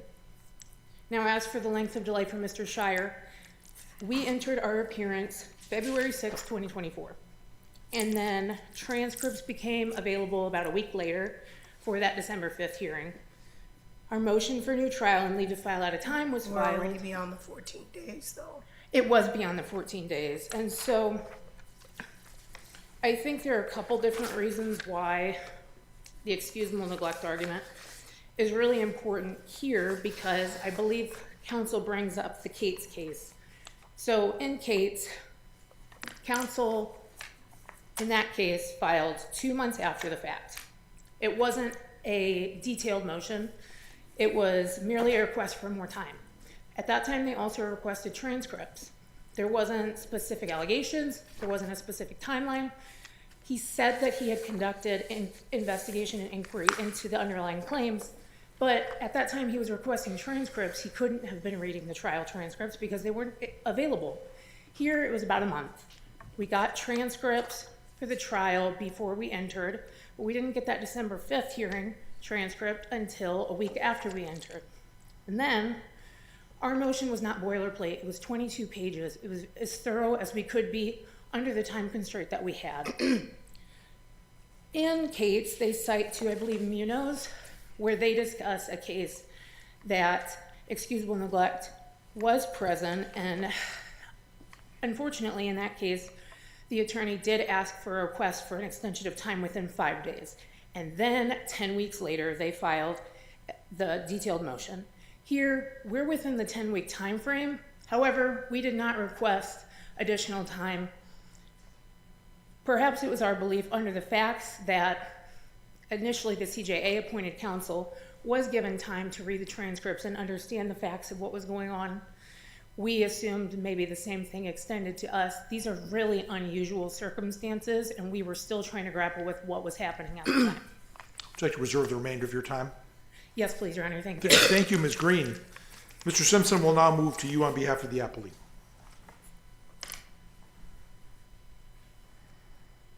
Good morning, Your Honors. May it please the Court, I'm Scott Simpson on behalf of the United States. I'd like to start by talking a little bit about the standard of review here. I believe defense counsel said or acknowledged that the standard here is abuse of discretion, but counsel also referred to both Rule 33 and Rule 29, under which the court standard of review is de novo. We believe that the standard here should be abuse of discretion, which of course is the standard that this court normally uses in reviewing a district court's denial of a motion for new trial under Rule 33. Mr. Lewis's original motion was entitled Motion for New Trial and Leave to File Out of Time.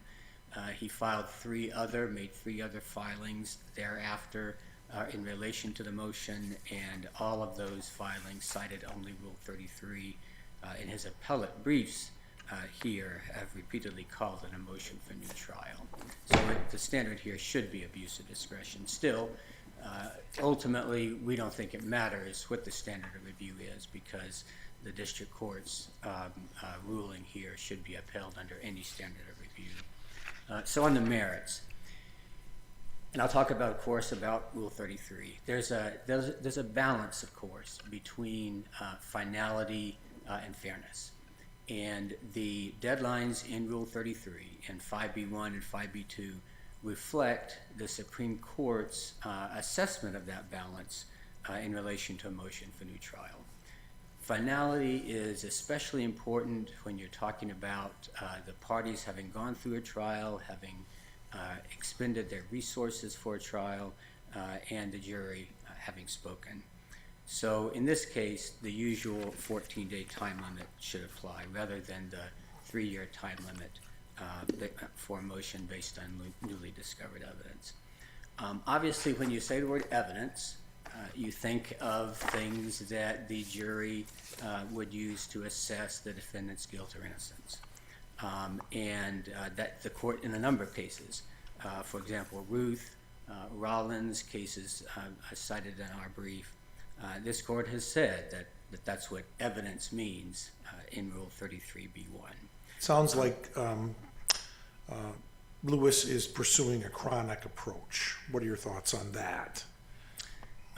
Well, Your Honor, I almost started my argument just now by saying we are here on a motion, on a Rule 33 motion. I've handled before this court, of course, motions under Section 2255. We're here on our 33. We're here talking about the timeliness of the motion. They can, and presumably, I assume they will file a motion under Section 2255. But that's not what we're here on right now. We're here assessing whether the district court abused its discretion in finding that the motion was not timely. Mr. Simpson, can I ask you a couple legal questions? You've got massive experience in our court. Are you asking us to hold, and it's a question about breadth, that's what I'm trying to get at. Are you asking us to hold that under 33b1, the extended time limit, that an ineffective assistance of counsel claim categorically cannot be pursued? So let's see, maybe I'm getting confused. 33b1 is newly discovered evidence. Correct, right. Correct. So are you saying that whether it's this fact pattern or any other that we sit around for the rest of the day and hypothesize, that a claim of ineffective assistance of counsel, a la Strickland versus Washington, can never fit within B1 because it's not a claim based on newly discovered evidence? Yes, we are asking the court to rule that, Your Honor, and I think the correctness of that position is reflected in this court's precedent. As I mentioned, Ruth and Rollins talk about evidence under B1 being things that go to guilt or innocence. Now, the one case in which this court has gone beyond that is O'Malley. Of course, we recognize the correctness, we recognize the existence of that decision. But in O'Malley, the court kind of went just one step beyond that meaning, that understanding of evidence. In O'Malley, the information went to the accuracy of a key government witness's testimony on an element of the crime. Yeah, I mean, Brady Giglio or Brady, however you want, that definitely bears upon evidence and outcome of trial. It goes to, and let me, if I could just say, Your Honor, what I think, and my answer, what I'm going to say now will encompass an answer to that question, Your Honor. So what we believe this court's case law reflects in relation to what newly discovered evidence is. Yeah. It can either be information that goes to guilt or innocence, or it can be information that affects the jury's acceptance of evidence, the jury's the weight of evidence, or the jury's admission of evidence going to guilt or innocence. So if there's a Brady or a Giglio, however you want to pronounce it, if there's a Brady or a Giglio violation, that would affect the acceptance, the court's acceptance of evidence. And when I say evidence, again, I mean information that goes to guilt or innocence. It does not include then, based on this court's case law, newly discovered evidence does not include information about defense counsel's mental fitness, which is what we have here, or our performance. That kind of thing, again, is something that the defendant could raise in a claim of ineffective assistance. And this court has said many times, going back to what I said earlier about 2255, this court has said many times that the proper vehicle for a claim of ineffective assistance is a motion under Section 2255. And that's appropriate. The court has said that many times. So again, we believe the 14-day time limit, under Rule B1 applies here. Can I ask you a follow-up question? Yes. Okay. I'm going to change the facts.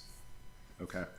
And I want you to assume that the exact same motion was brought within 14 days under 33B2. Okay. Is the United States' position there that, well, if it's timely under B2, even though it's an ineffective assistance claim, and even though you're quite right to say that the law wants to channel, U.S. Supreme Court has said this, wants to channel ineffective assistance to 2255 in federal criminal law, that if it's brought within 14 days, it can be adjudicated? Your Honor, that would be an interesting scenario, I would think. I can't So see what it would mean here would just be, I don't remember the guy's name, Riney or some public defender that was in the... Brining. Okay. There was a public defender that if the public defender had filed the exact same motion that Ms. Green and her colleague filed, right, then it might be within the 14 days that way. And that issue would be squarely before us. And the question I have then on that hypothetical, it's not the fact pattern, I know that, is would the United States be of a view that the ineffective assistance of counsel claim, albeit in a very odd posture, could be adjudicated on the merits under the standard in 33A and the time period in B2? Very strange situation. You would have I suppose it would be a different standard. Would it even be Strickland? I'm not sure. Wouldn't that be the standard under Rule 33? And I suppose if the district court did that, the district court would assess it under the Rule 33 standard, and this court perhaps would address it. What concerns me about it is there's actually a pretty active circuit split on this. It's a 4-3 circuit split, so we're going to have to figure out where we go on it. Okay, but what concerns me about it is if the answer to the hypothetical is yes, the ineffective assistance of counsel claim can be adjudicated if it's brought within the 14 days. Okay, then what the criminal defendant is going to face is a predicament of one and only one shot at an ineffective assistance of counsel claim. It's very hard for me to envision a world where you say, well, I adjudicated the ineffective assistance of counsel claim under the B2 time period, but I now have a different one, another one that I want to pursue under 2255. Mm-hmm. So there's, in other words, that kind of, all of that channeling to 2255 can create a real predicament for a defendant that's insisting under B2 on the adjudication of the ineffective assistance claim within the 14-day period. My understanding, that's what I'm worried about. My understanding of this court's case law, when the court says over and over that Section 2255 is the correct vehicle for an ineffective assistance claim, right. I believe the main reason for that is that it's in the 2255 context where the defendant can get the additional, can more easily get the additional factual development that would be needed for that ineffective assistance claim. Based upon the waiver of the attorney-client privilege. Correct, exactly. So I think if the district court were to have addressed it under Rule 33 in that kind of context, it would be somewhat limited. And this court would probably remind the district court that it needs to be under 2255 because of the need for additional development in the record. Well, okay, but ordinarily that is absolutely right. But here you have the oddity of counsel changing. So the counsel that is, on this fact pattern anyway, the counsel that is pursuing the Rule 33 relief is not trial counsel, right? Mr. Romero withdrew. So then you have the public defender, and then you have Ms. Green's firm that steps in. So that again goes to the excusable neglect, which I was going to go to next. If I could just kind of summarize the factual scenario here. So Mr. Romero revealed his diagnosis about a month after trial. At that point, the court appointed Mr. Brining from the public defender's office. Mr. Brining represented the defendant for 2 months. In the middle of that period, it was actually in the middle of that 2-month period when Mr. Brining represented him, that the trial transcripts became available. They were filed on the docket at that point. And Mr. Brining, during that 2-month period, did not file a motion for new trial. Then Attorney Shearer comes in, makes his appearance, and did not file a motion for new trial for a month. So what we have there total is 4 months after trial. And kind of going back to what I said about fairness and finality, we submit that 4-month delay definitely does not serve finality, especially because, and I think this may have been referred to already this morning, if Mr. Romero's performance was inadequate, had been inadequate, deficient, that should have been evident during trial. Now, just to be clear, and I think this goes a little bit toward what you were asking, Judge Scudder. Just to be clear, the government is not relying here on any delay while Mr. Romero was still representing Mr. Lewis. He didn't file that 4 month. He didn't file that motion 4 month within the 14 days, and we are not relying on that. But we are relying on the fact that Mr. Brining, the public defender, did not file a motion during the 2 months he represented Mr. Lewis.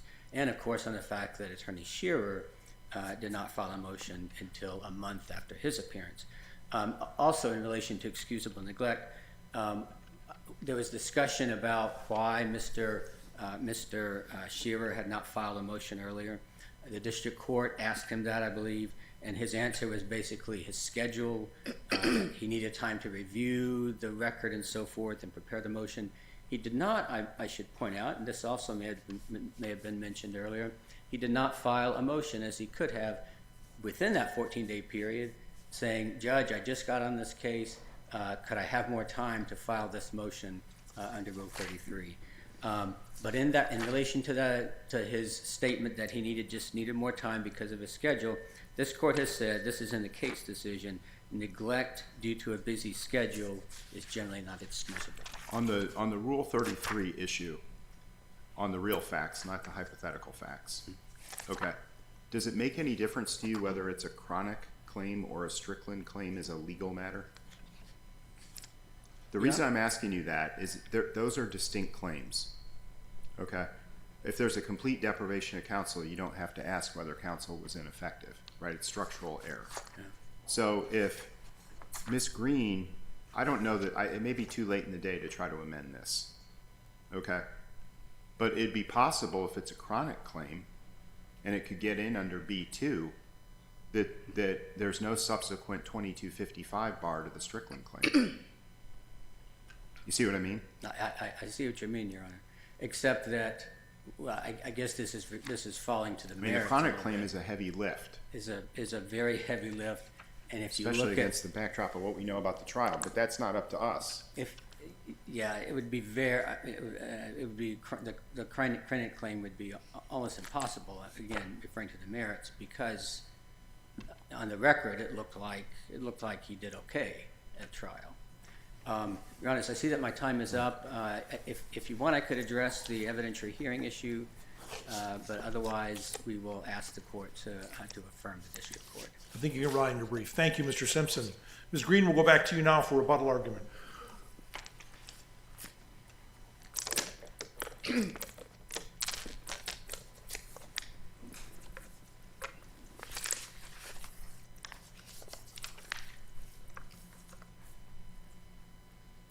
Thank you. May it please the court. I do agree with counsel that there is a balance between finality and fairness, but finality cannot come at the expense of justice. The district court allowed us to conduct an investigation into what was happening with Mr. Amiro. That was when we discovered before trial, 11 days before trial, he had this mental impairment where he cited memory loss. He wanted to close down his practice of law, PTSD, anxiety, night terrors, etc. Because that issue has now been opened and the door has been opened to that, something has to be done. And if that means the district court allows us to actively investigate under B2, under the chronic, where we are able to maybe have an evidentiary hearing, which was already outlined, a stipulation by the parties ahead of time was prepared, so that we can get to the root of what's going on with Mr. Amiro, and then still have that avenue to preserve a 2255 under Strickland. Maybe that's what needs to happen. But under these facts and under this record, it's unclear to me how we can proceed and say that finality should come before fairness.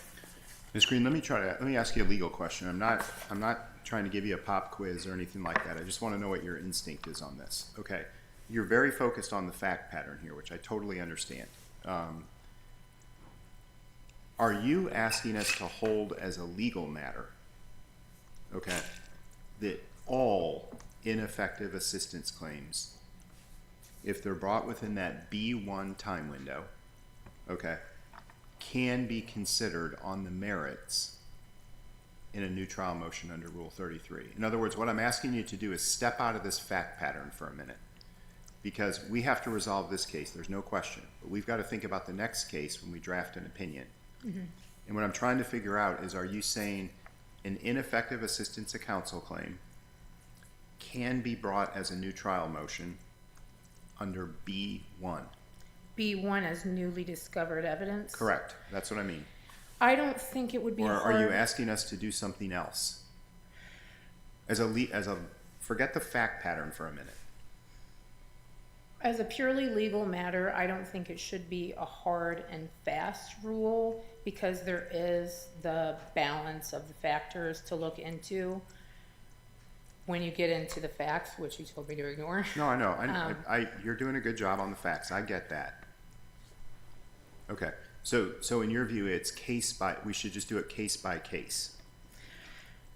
I am asking the court to hold that it's possible to bring it under B1, because as it stands right now, counsel's arguing that that's not an avenue at all, and I think that would be an inappropriate holding.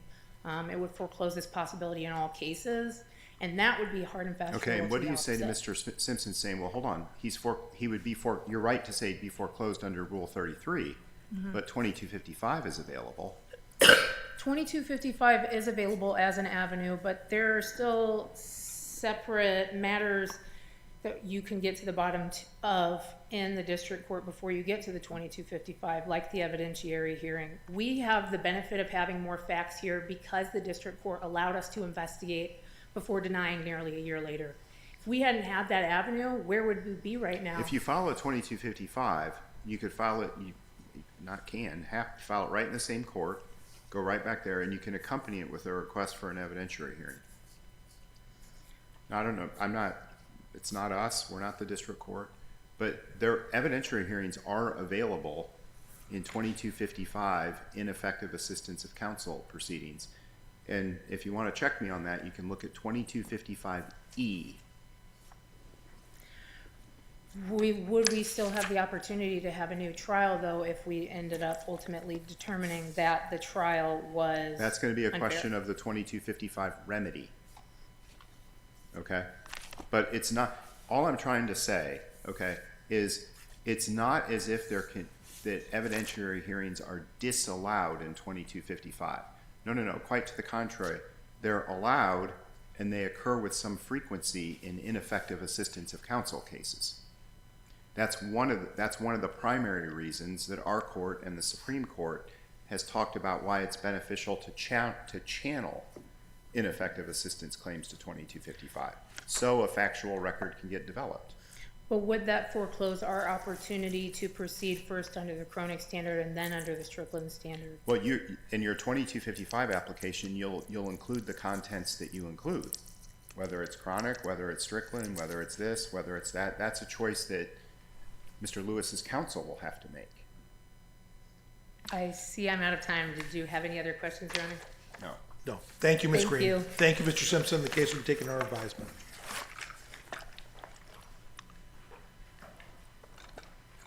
The court now will move to Appeal 25-1099, Klein versus Daniels. Mr. Seville will begin with oral argument from you.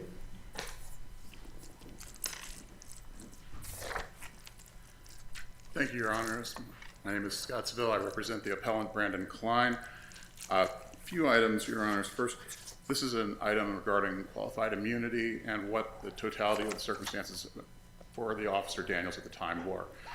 A bit of a complicated fact pattern, just to walk through it briefly. Brandon Klein had called Cherville Police Department and indicated he had a protective order against him. There was some waffling about whether he should go on site and meet an officer at 504 Banco Court or come to Cherville Police Department. Ultimately, they said come to Cherville Police Department. At that time, he and his mother drove to Cherville Police Department. His mother entered the lobby. According to the facts as presented by the plaintiff, Brandon Klein, his mother was then told to go to 504 Banco to meet with an officer. Upon arriving at 504 Banco, an officer was present. They parked at the end of the block. Brandon Klein, out of an abundance of caution, never left the vehicle, never got out, never spoke to anyone. His mother, Do you agree about 100 feet away? He said at least 100 feet. At least 100 feet. It was never said specifically, just at least 100 feet away. Brandon Klein stays in the vehicle. His mother, Geraldine Klein, approaches the office, parks the car, approaches the officer, speaks to the officer. Officer says, is that Brandon Klein? What are you doing here? She says, we were sent by dispatch. They then leave. He says, well, he has to leave. So she gets back in the vehicle. They leave. They eventually go back to Cherville Police Department. He's at the Cherville Police Department when Officer Daniels shows up and arrests him. In Officer Daniels' narrative, Officer Daniels specifies that, he says that Brandon Klein was causing a disturbance in the lobby. That was not, I would call the court's attention to specifically for that particular part, page 19 of the appellate volume 2, and page 116, though, what Officer Daniels did not know at that time was that Brandon Klein was actually recording that interaction in the lobby, and there was no such disturbance taking place. The issue here is what did Officer Daniels reasonably know at the time? Well, he knew at the time that Brandon Klein had reached out to SPD first, that he had appeared on site, and it was very inconsistent with a person who was trying to violate. A person to violate to be convicted of invasion of privacy has to knowingly and intentionally be violating the order. And there was nothing. Before we go down that path, I did have one follow-up question. Is the only claim you're bringing an unlawful detention claim? In this instance, Your Honor, yes. I'm sorry? Yes, Your Honor. And you're not bringing a false arrest claim? At this time, no, Your Honor. And so at this time, he knows that there were a number of items that were very inconsistent with knowingly or intentionally violating. First, Brandon Klein calls Cherville Police Department. Secondly, when they show up at Banco Court, Officer Daniels is there. It'd be very odd for somebody who was trying to violate to choose to show up when an officer is already on site. But they show up, they park, his mother goes up, explains the situation, explains that they were sent by dispatch, and then Officer Daniels doesn't arrest on the spot because obviously there's a question there. Then they leave immediately upon being told to leave. They leave the location. So we have a situation where Officer Daniels knows that, hey, they were told this, or at least that's what they've said. He knows that they left upon him telling them, hey, it's not okay to be here at this time. He knows that Brandon Klein initiated the conversation with SPD, and he knows that Brandon Klein went back to SPD, which is not something that somebody who believes they've just violated the law would necessarily do. Let me ask you a question. Is there a case that you can cite with similar facts to show that Indiana recognizes a permission by dispatch type defense? Meaning that he was only there because dispatch said he could go there, or that they were equivocal with regard to whether he could go there? I wouldn't have a case that's specifically to that item. However, I could state that certainly if the situation is such that we know that under Indiana law, that knowingly and intentionally portion of a violation of this type is a well-known and well-understood item by the officer. You have to knowingly and intentionally violate. The fact that he was told to go there by an officer after having specifically gone to the lobby, had that discussion, would strongly negative that. Additionally, after his arrest, and again, this is post-arrest, but pursuant to. Were there any facts that put Officer Daniels on notice that Klein had been directed that he could go to the house? Yes. First, there was the fact that his mother told Officer Daniels that on the scene at 504 Banco Court. Secondly, in paragraph 25 of Brandon Klein's affidavit, he specifically describes a conversation with Officer Daniels afterward, in which Daniels had confirmed with dispatch that they had in fact sent Brandon Klein there. At the time of the arrest, though, I want to back up because you brought up a good point about the affidavit. Why was there a hypothetical probable cause affidavit filed? What was the purpose of that document? So the probable cause affidavit was to support the arrest of Brandon. The hypothetical. I'm talking about docket 12 at 273 and 274. What was the purpose of that filing? The hypothetical probable cause affidavit was to demonstrate the facts as they were known to the officer at the time. Specifically, he knew at the time that Brandon Klein had contacted SPD first. He knew at the time that he had been sent there by dispatch. He knew at the time that he had then followed Officer Daniels' orders directly at all times.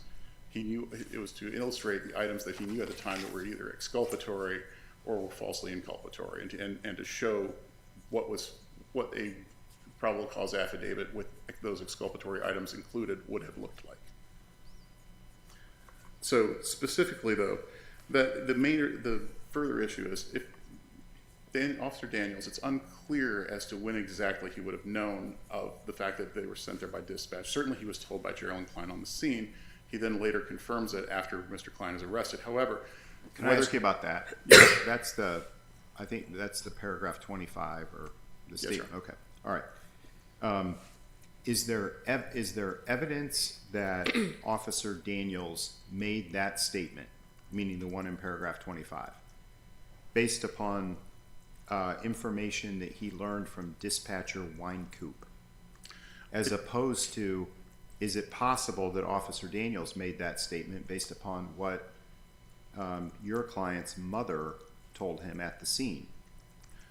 Your Honor, it's actually unclear as to whether or not he learned this from somebody else. It was Mr. Klein's understanding that it was from right. So I thought that what Officer Daniels could have been doing is just saying, yeah, I know that. You're not using these words exactly, but that's what your mom told me at the scene.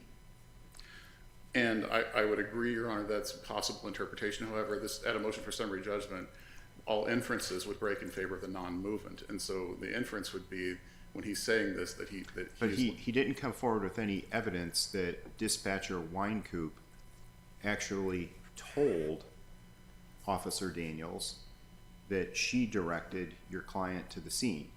What we have from Officer Winecoop is in that recording, and it's actually the opposite. It's she's saying, hold on, no, I told him not to go there, go to the police department.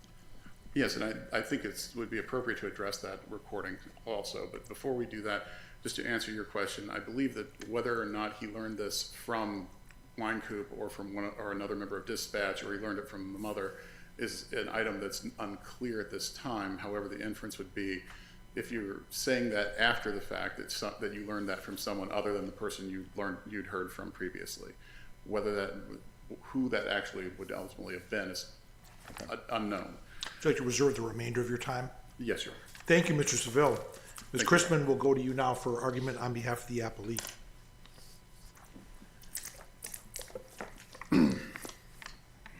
Good morning. May it please the court. Caitlin Chrisman on behalf of defendant appellee, Officer Brian Daniels.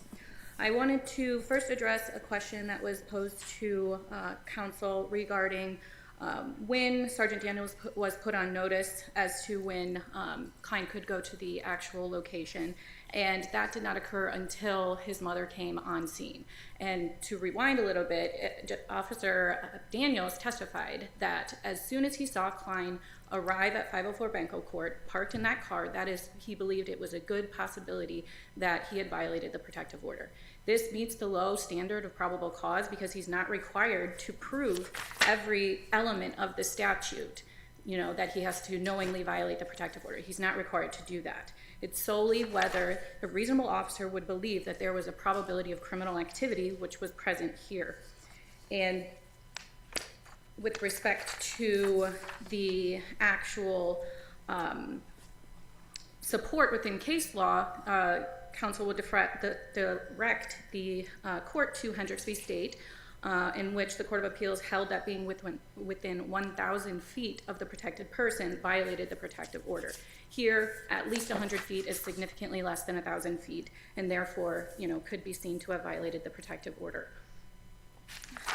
Also, with respect to that hypothetical affidavit, counsel had mentioned that there were additional facts that he had included in the hypothetical affidavit, but that's not the standard here. The standard here is you take the allegedly false statements out of the pre-existing probable cause affidavit. You determine whether that determines probable cause. Here, you take out those false statements that Klein yelled at Stephen Salatis and Sergeant Daniels, and he was prohibited from communicating with Salatis, and probable cause was not defeated because that affidavit also stated that he showed up in front of the house where he was prohibited from being near.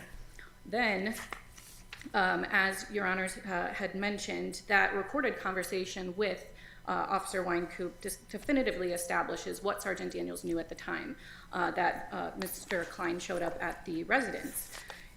So we're not contesting that the protective order did not allow Mr. Klein to approach the parents?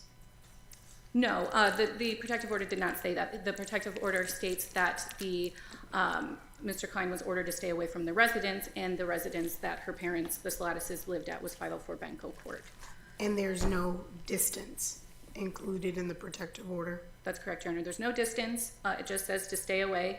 And based off of the Hendricks v. State, it's reasonable to believe that being within 100 feet of a protected address, which is a stationary object, is something that would violate that stay away order.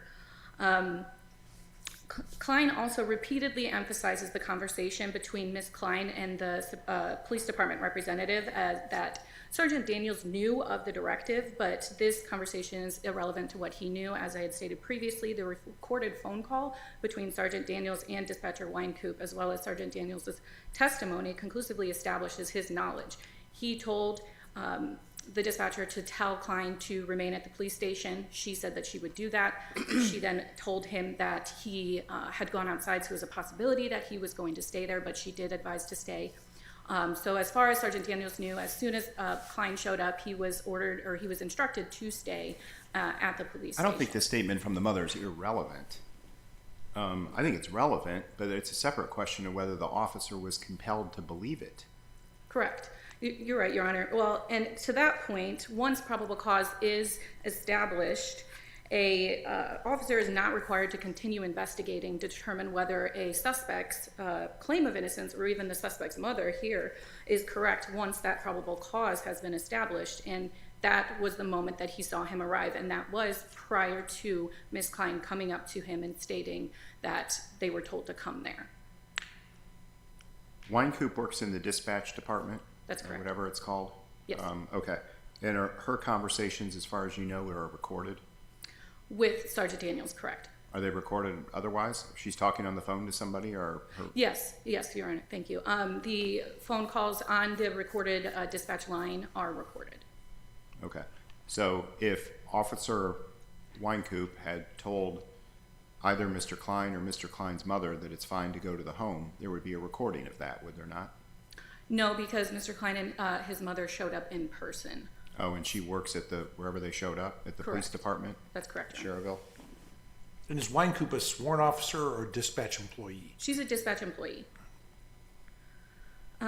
So Klein also argues that Sergeant Daniels can't bury his head in the sand once this claim of innocence comes up in order to preserve probable cause.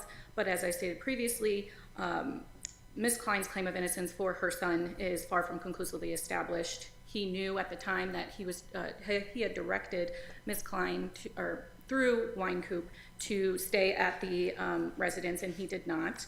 And so the question of whether Klein's innocence, it was not readily apparent at that time when Ms. Klein told this to Sergeant Daniels, and further investigation would have been necessary to determine whether that, because he had a trusted colleague telling him that she told him not to go to the address, and then he gets the suspect's mother coming saying that there was a seemingly innocent explanation as to why he was there. So there was definitely further investigation that would have been required in order for him to determine that.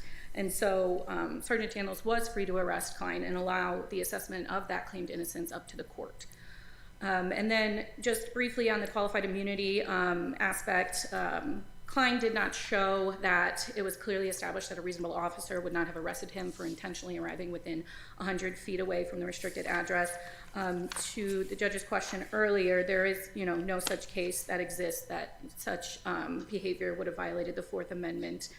And it is also important to note that Sergeant Daniels' interpretation of the facts, even if it was mistaken as to whether 100 feet would violate that protective order, that mistake of fact is still entitled to qualified immunity. There is also the additional aspect here that Sergeant Daniels did talk to the deputy prosecutor about all of the facts that he knew at the time, and the deputy prosecutor told him that he could arrest Klein, and Klein relies on the omission of the directive that Ms. Klein was told that she could go to the residence, but when you remove that omitted, or you add that omitted statement into that probable cause affidavit, probable cause still exists, because as I stated previously, he was under no obligation to continue investigating that claim of innocence. And so qualified immunity based on reliance on advice of counsel is also present here. And so for the reasons argued today and argued in the briefing, Sergeant Daniels respectfully requests that this court affirm the summary judgment in his favor. Thank you, Ms. Chrisman. Thank you. Mr. Seville, we'll go back to you now. We'll give you 2 minutes for rebuttal. Two quick items, Your Honor. First, with regards to the conversation with Weinkoop, it's on page 100 of the appellate volume.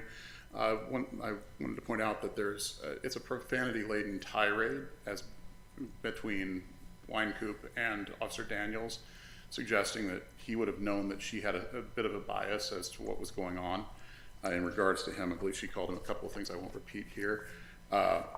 Also, given the admitted negative opinion, it is the totality of the circumstances as it appeared for Officer Daniels at the time. And I just want to emphasize, he was present, Officer Daniels was present at 504 Banco.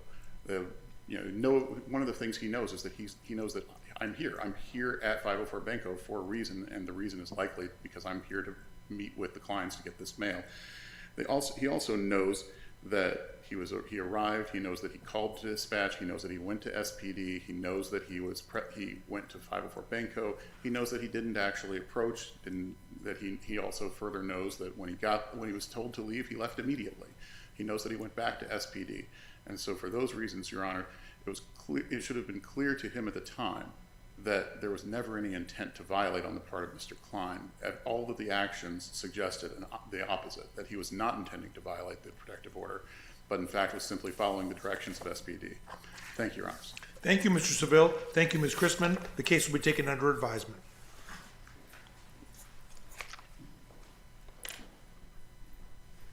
We're going to move now to the final argument of the day.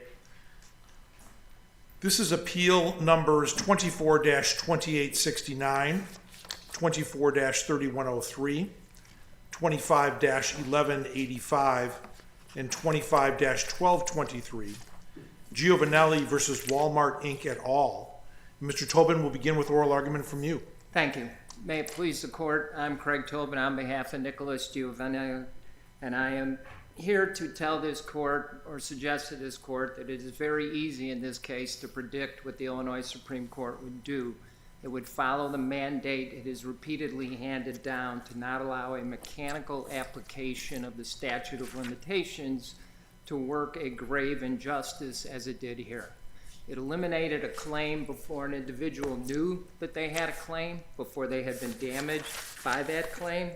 And what the court has repeatedly said is that under those circumstances, the court should adopt a discovery rule, not the one suggested in Blair, but the discovery rule the Illinois Supreme Court has repeatedly established, which is when an individual knew or reasonably should have known that they have been injured and been injured by wrongful conduct of another. The standard which the defendants urged this court to accept, the standard articulated in Blair, was specifically rejected by the Illinois Supreme Court in Nolan versus Johnson Manville asbestos case. In that case, they specifically stated that they would apply the discovery rule, which they have done systematically since 1968, I believe, because in that way an injured person is not held to a standard of knowing the inherently unknowable. Yet that is exactly what Blair says the standard should be. That it should be a standard of hidden, inherently unknowable, inherently undiscoverable, a standard the Supreme Court has rejected. But I would suggest to this court that even under the Blair standard, which has not been accepted by the Supreme Court, we have raised the question of fact. The question of fact as to whether or not this was hidden. Now, we know that the language being used in Blair cannot be exact because to be hidden means it's never found. To be inherently undiscoverable means it can't be discovered. To be inherently unfindable, it can't be found. Now, in this case, Judge, and we are not like Blair. In Blair, the court specifically held this was not hidden. It was readily accessible to the public. And more importantly, the individual in Blair posed for the photograph that got posted. He went past it for 10 years, and there was no objection to it. So the discovery rule being discussed in that case, quite frankly, wasn't appropriate. But take a look in this case. It is hidden. You can, and what's before this court is his former mate in the military conducted 3 name searches. And Mr. Ginovelli's photograph never appeared except on the Department of Defense website. That's the only place it took him. It was only after multiple searches, and he searches for his platoon name, that this photograph shows up. That has to be hidden. And the cases that the district court relied on were not even similar in the fact pattern. In those cases, you could find that individual by a simple name search. You can't do that here. So here would be the burden on anyone who wants to see without knowing that their image had been misappropriated. They would have to conduct a search under every entity, every church, every Cub Scout, every entity they had ever been associated with in their entire life. How could that burden be imposed on the individual as opposed to the wrongdoer? And as the Supreme Court has said, the statute of limitations is not designed to shield the wrongdoer, yet that's what it would do here. There's no claim that there's some prejudice in evidence here. As a matter of fact, they were selling the photograph, and it's in the record, up until the filing of the lawsuit. So there's no damage to them. It's not like they can't find the documents or they can't have the bill of sale. According to the defendant, there's only one sale, and it takes place after this is discovered by Mr. Ginovelli. But think about Mr. Ginovelli. This is a war hero that returns home and finds, as he testified to, that his image had been misappropriated, and the term he uses, he felt raped. And I understand that that may seem very harsh, but you have a decorated war hero who suffered traumatic brain injury and came home with post-traumatic stress disorder. And he is witnessing a photograph he never consented to these individuals to sell. The Department of Defense has a right to take his photograph. They have a right to post it, but they specifically warn people that the individual soldier has not given up his privacy rights. Yet that's exactly what happened here. Without consent, without a license, without his knowledge, they misappropriated his photograph and then posted it. and they posted it for sale. And that's something else the court has to take into consideration here. We are to reward someone who does this for commercial gain. And yet the right of the plaintiff and the appellant here is never allowed to go forward because before he ever discovers it, under Blair, his claim supposedly has been exhausted.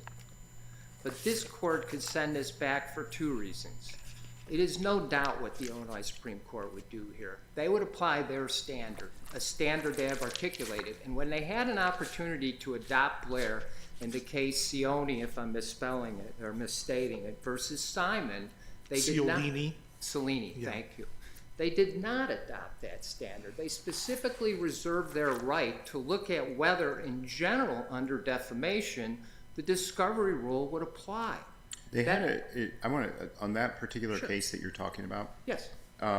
They spent some time talking about Blair, and if Blair's reasoning was far afield from where the Illinois Supreme Court would have been, you would have thought they had a great opportunity in 2021 to just set Blair aside. Well, actually, they didn't adopt Blair, Judge. I would disagree. They do talk about Blair. They discussed it. They discuss it. They distinguish it from what they have on their hands. They do, which they would do in this matter as well. But if Blair struck them as at complete odds with Illinois law, that's quite a nice opportunity to set Blair aside. Well, Blair wasn't directly before them because they made the decision that Blair wouldn't apply in this circumstance because they weren't applying the single publication rule. But after they said that, they said, we will not address that at this time. They don't say they won't address it. They reserve the right to address it. And I would take the opposite approach, Your Honor, that what you're taking is that that's an indication, and that is the trend of the Supreme Court to apply the knew or should have known standard. That would have been the opportunity to say, no, Blair controls here. And yet every time they were confronted with that situation, they imposed the standard that they created. Would you like to reserve the remainder of your time? I do, thank you. Very good. Thank you, Mr. Tobin. Mr. Borsia, we'll move to you now for argument on behalf of the appellee. Thank you, Your Honor. May it please the court. My name is Jim Borsia. I represent the defendants in this case. What the plaintiff is asking for in this case is unprecedented. He's asking the court to adopt a discovery rule providing publicity claims that no court has ever adopted. This court is sitting in diversity jurisdiction, has to apply Illinois law. There is no Illinois law supporting counsel's position, not only in Illinois law, but anywhere outside of Illinois. No court has adopted a discovery rule for these kind of claims. The fact that the discovery rule has been adopted in other claims, which counsel points out, such as Nolan in the asbestos case, is not these facts. The courts in these cases draw a line and say, when the defamatory material or here the image is published, it is the clock starts then. Whether the plaintiff knows about it, should have known about it, the clock starts then. And here, the clock started in 2011 when this image was first published, whether the plaintiff knew about it or not. The Blair case is critical here because Blair is the only Illinois appellate court decision that is on point. And Blair rejects the discovery rule for these cases and says it does not apply, and we're going to apply the single publication rule. Here we have a mass media rule also coming into play. These images are all on public websites, Walmart, Amazon, Pixels, available to the world to see at any point in time. And counsel says it was hidden. How were they hidden? The image was on the website, publicly available. He says, well, we couldn't find it with a name search. Well, both plaintiff's friend, Macias, and the plaintiff found them searching for them. Now, he said he had to put in his troop name. Okay. He could have also put in his image. The internet allows image searching as well. You can put your image up on the internet and search on Google. Been available for 30 more years, where you can search an image also, and not just your name, but an image. So this was not in any way hidden. And the case law talks about, if you're up on a website, this is not a hidden, this is a mass media situation where you have an immediate start of limitations period. Different than the Tom Olesker case, where it was a credit report that was behind a paywall. That's different. Here, anyone in the world, including the plaintiff, could have seen it. Mr. Tobin cites no case law in his briefs or today that adopts this rule. One thing he said I want to talk about a little bit is he said this is before his client was damaged. That's not true. In right publicity cases, you are damaged when your image is used. In this case, his image was used in 2011 and 16 and 18 in the different defendants. That's damage. The statute allows statutory damages. It also allows you to get, and counsel pled this in his complaint, revenues that are gained from the use. So further to that point, is there anything in the record about how often this particular photograph might have been purchased off of Walmart or Amazon or Pixel? There is, and there were two purchases, and they were by plaintiff's friend after he discovered what happened here. This did not sell to anybody else. So his claim in this case, but he pled in his complaint, he wants damages for the profits or revenues generated to the defendants from the use of. That happened long before he knew about it. The fact that he may have other damages, he claims he has emotional distress, and I'm not trying to discount his service to the country, but the fact is, that does not start the clock. The clock's already started. You can't just wait until you get some portion of your damages. Whenever the statute here and the actual case law says you are damaged upon publication, whether you know about it or not. The issue here is, in this court, as in the Schwees case, it was a pre-Blair case. There was a case where a gentleman was in prison. There's a novel written about him when he was in prison. He didn't know about it. He got out of prison, found out about it, and filed suit 2 months later. Well, this court said in that situation, you're still barred. The fact that you don't know about it, the single publication rule and the mass media rule bars your claim. This is nothing new. And what counsel is asking this court to do is act as the Illinois Supreme Court and suggest that the Illinois Supreme Court would adopt this rule. As Judge Scudder said, they could have done this in the Cialini case. They discussed Blair extensively in that case. And no court has criticized Blair or distinguished Blair in Illinois or this court. Blair is the law in Illinois. And for counsel to suggest that the Illinois Supreme Court would simply adopt the discovery rule, what's the basis for that? The Illinois Supreme Court has rejected the discovery rule in many different situations, including in defamation cases, which this case is analogized closely to. In defamation cases, the discovery rule is rejected, and the single publication rule applies, and the plaintiff has to prove that the image was hidden or undiscoverable. Here, the undisputed facts are neither of those apply here. Counsel also suggests that we should let the jury decide here whether the image was hidden. No court has ever said that. If you look at the decisions in this area, these are summary judgment or dismissal cases.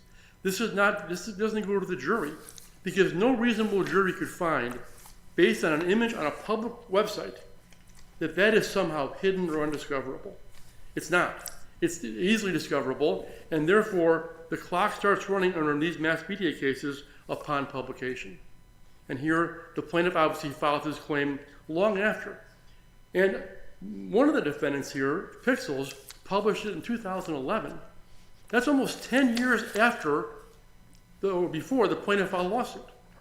So if you take plaintiff's theory and project it forward, pick different facts here. If Mr. Giovanelli or his friend didn't find this until 30 years from now, under his theory, he could still file a lawsuit. And the courts say, no, we're not going to allow that. You have to have some repose period that's reasonable. And the repose period here is 1 year. And it is, if you put an image out or you use somebody's image or you defame somebody and you put it in the public, you have a repose period after a year. And after a year, you can't be sued for that. And here, what the plaintiff has done is he's trying to suggest that he could not have discovered this, but there's no evidence to support that. The evidence is clear that this image was discoverable by anybody in the world, including the plaintiff. One of the cases, and counsel talks about there's an injustice here. Well, there's no injustice here. The fact is that the justice and the courts have to, there has to be a line drawn. And the line drawn is when you put a mass media publication out there, the line is drawn at a year, The plaintiff had a year, and the fact that he didn't discover it doesn't give him an opportunity to somehow toll the limitations period or say it doesn't run from that point forward. There's one other case I want to talk about is the Tom Olesker case, which was the credit reporting agency case.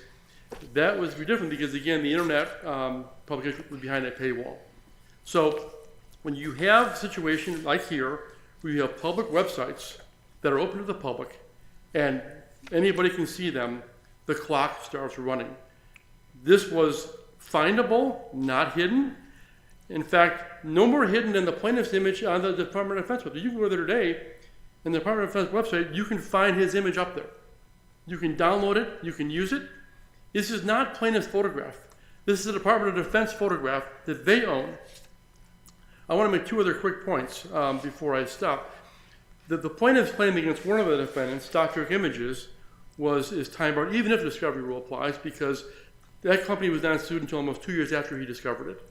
And relation back does not apply because he sued the wrong company. He sued Stock Trek Corporation at first, not Images.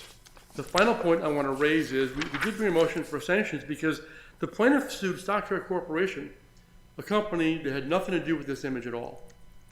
The plaintiff, in summary judgment, said he does not contest summary judgment for Stock Trek Corporation, but in his appeal, he appealed that ruling, and in his brief, he did not state he was not pursuing Stock Trek Corporation. In fact, he states in his brief on page 5 that all the defendants he's pursuing were named in the case originally. Stock Trek Corporation was named, not Images. He's trying to say now, so that's a side point. But the overall, I guess, in summary, this court is not your role to create law here. You have to follow Illinois law. The Illinois law, the only decision on point, rejects the arguments the plaintiff is making here. You should follow that law here and deviate, especially when you have the fact that no other court outside of Illinois has adopted this argument. Thank you, Mr. Borsha. Thank you, Judge. Mr. Tobin, we'll move back to you now for rebuttal argument. Thank you very much. First, let me address that this is not my theory. This is the Illinois Supreme Court's theory on when the clock should start. They're the ones that created the reasonable discovery rule. It wasn't us. Contrary to what the defense just told you, you actually can assess Illinois law, and you said so in Williams, McCarthy, Kinley, and Rudy and Pica versus Northwestern National Insurance Group, where the court specifically stated that if that case is not a good predictor of how the statute would be interpreted, it can on its own then evaluate what the Illinois Supreme Court would do. The fact is that as we stand here today, the Illinois Supreme Court has never adopted the standard that's being advocated here, rejected that standard, and let me say this, Judge, Your Honors, this is not a mass media case. This is not a defamation case. The same protections that we try to do for free speech do not exist here. This is the commercialization of an individual's photograph. And contrary to what counsel said, if you go to the Department of Defense's website, it warns you not to take those photographs, that those privacy rights have not been waived. Just to address, our brief touches upon the Rule 15 issue and the relation back doctrine, and we believe the Supreme Court has addressed that and that this is an appropriate defendant. We did not address any arguments against Stock Trek Corporation in our brief. It was against Stock Trek Images. And pursuant to Rule 15, they should remain in this case. Thank you. Thank you, Mr. Tobin. Thank you, Mr. Borsha. The case will be taken under advisement. That will complete our oral arguments for the morning.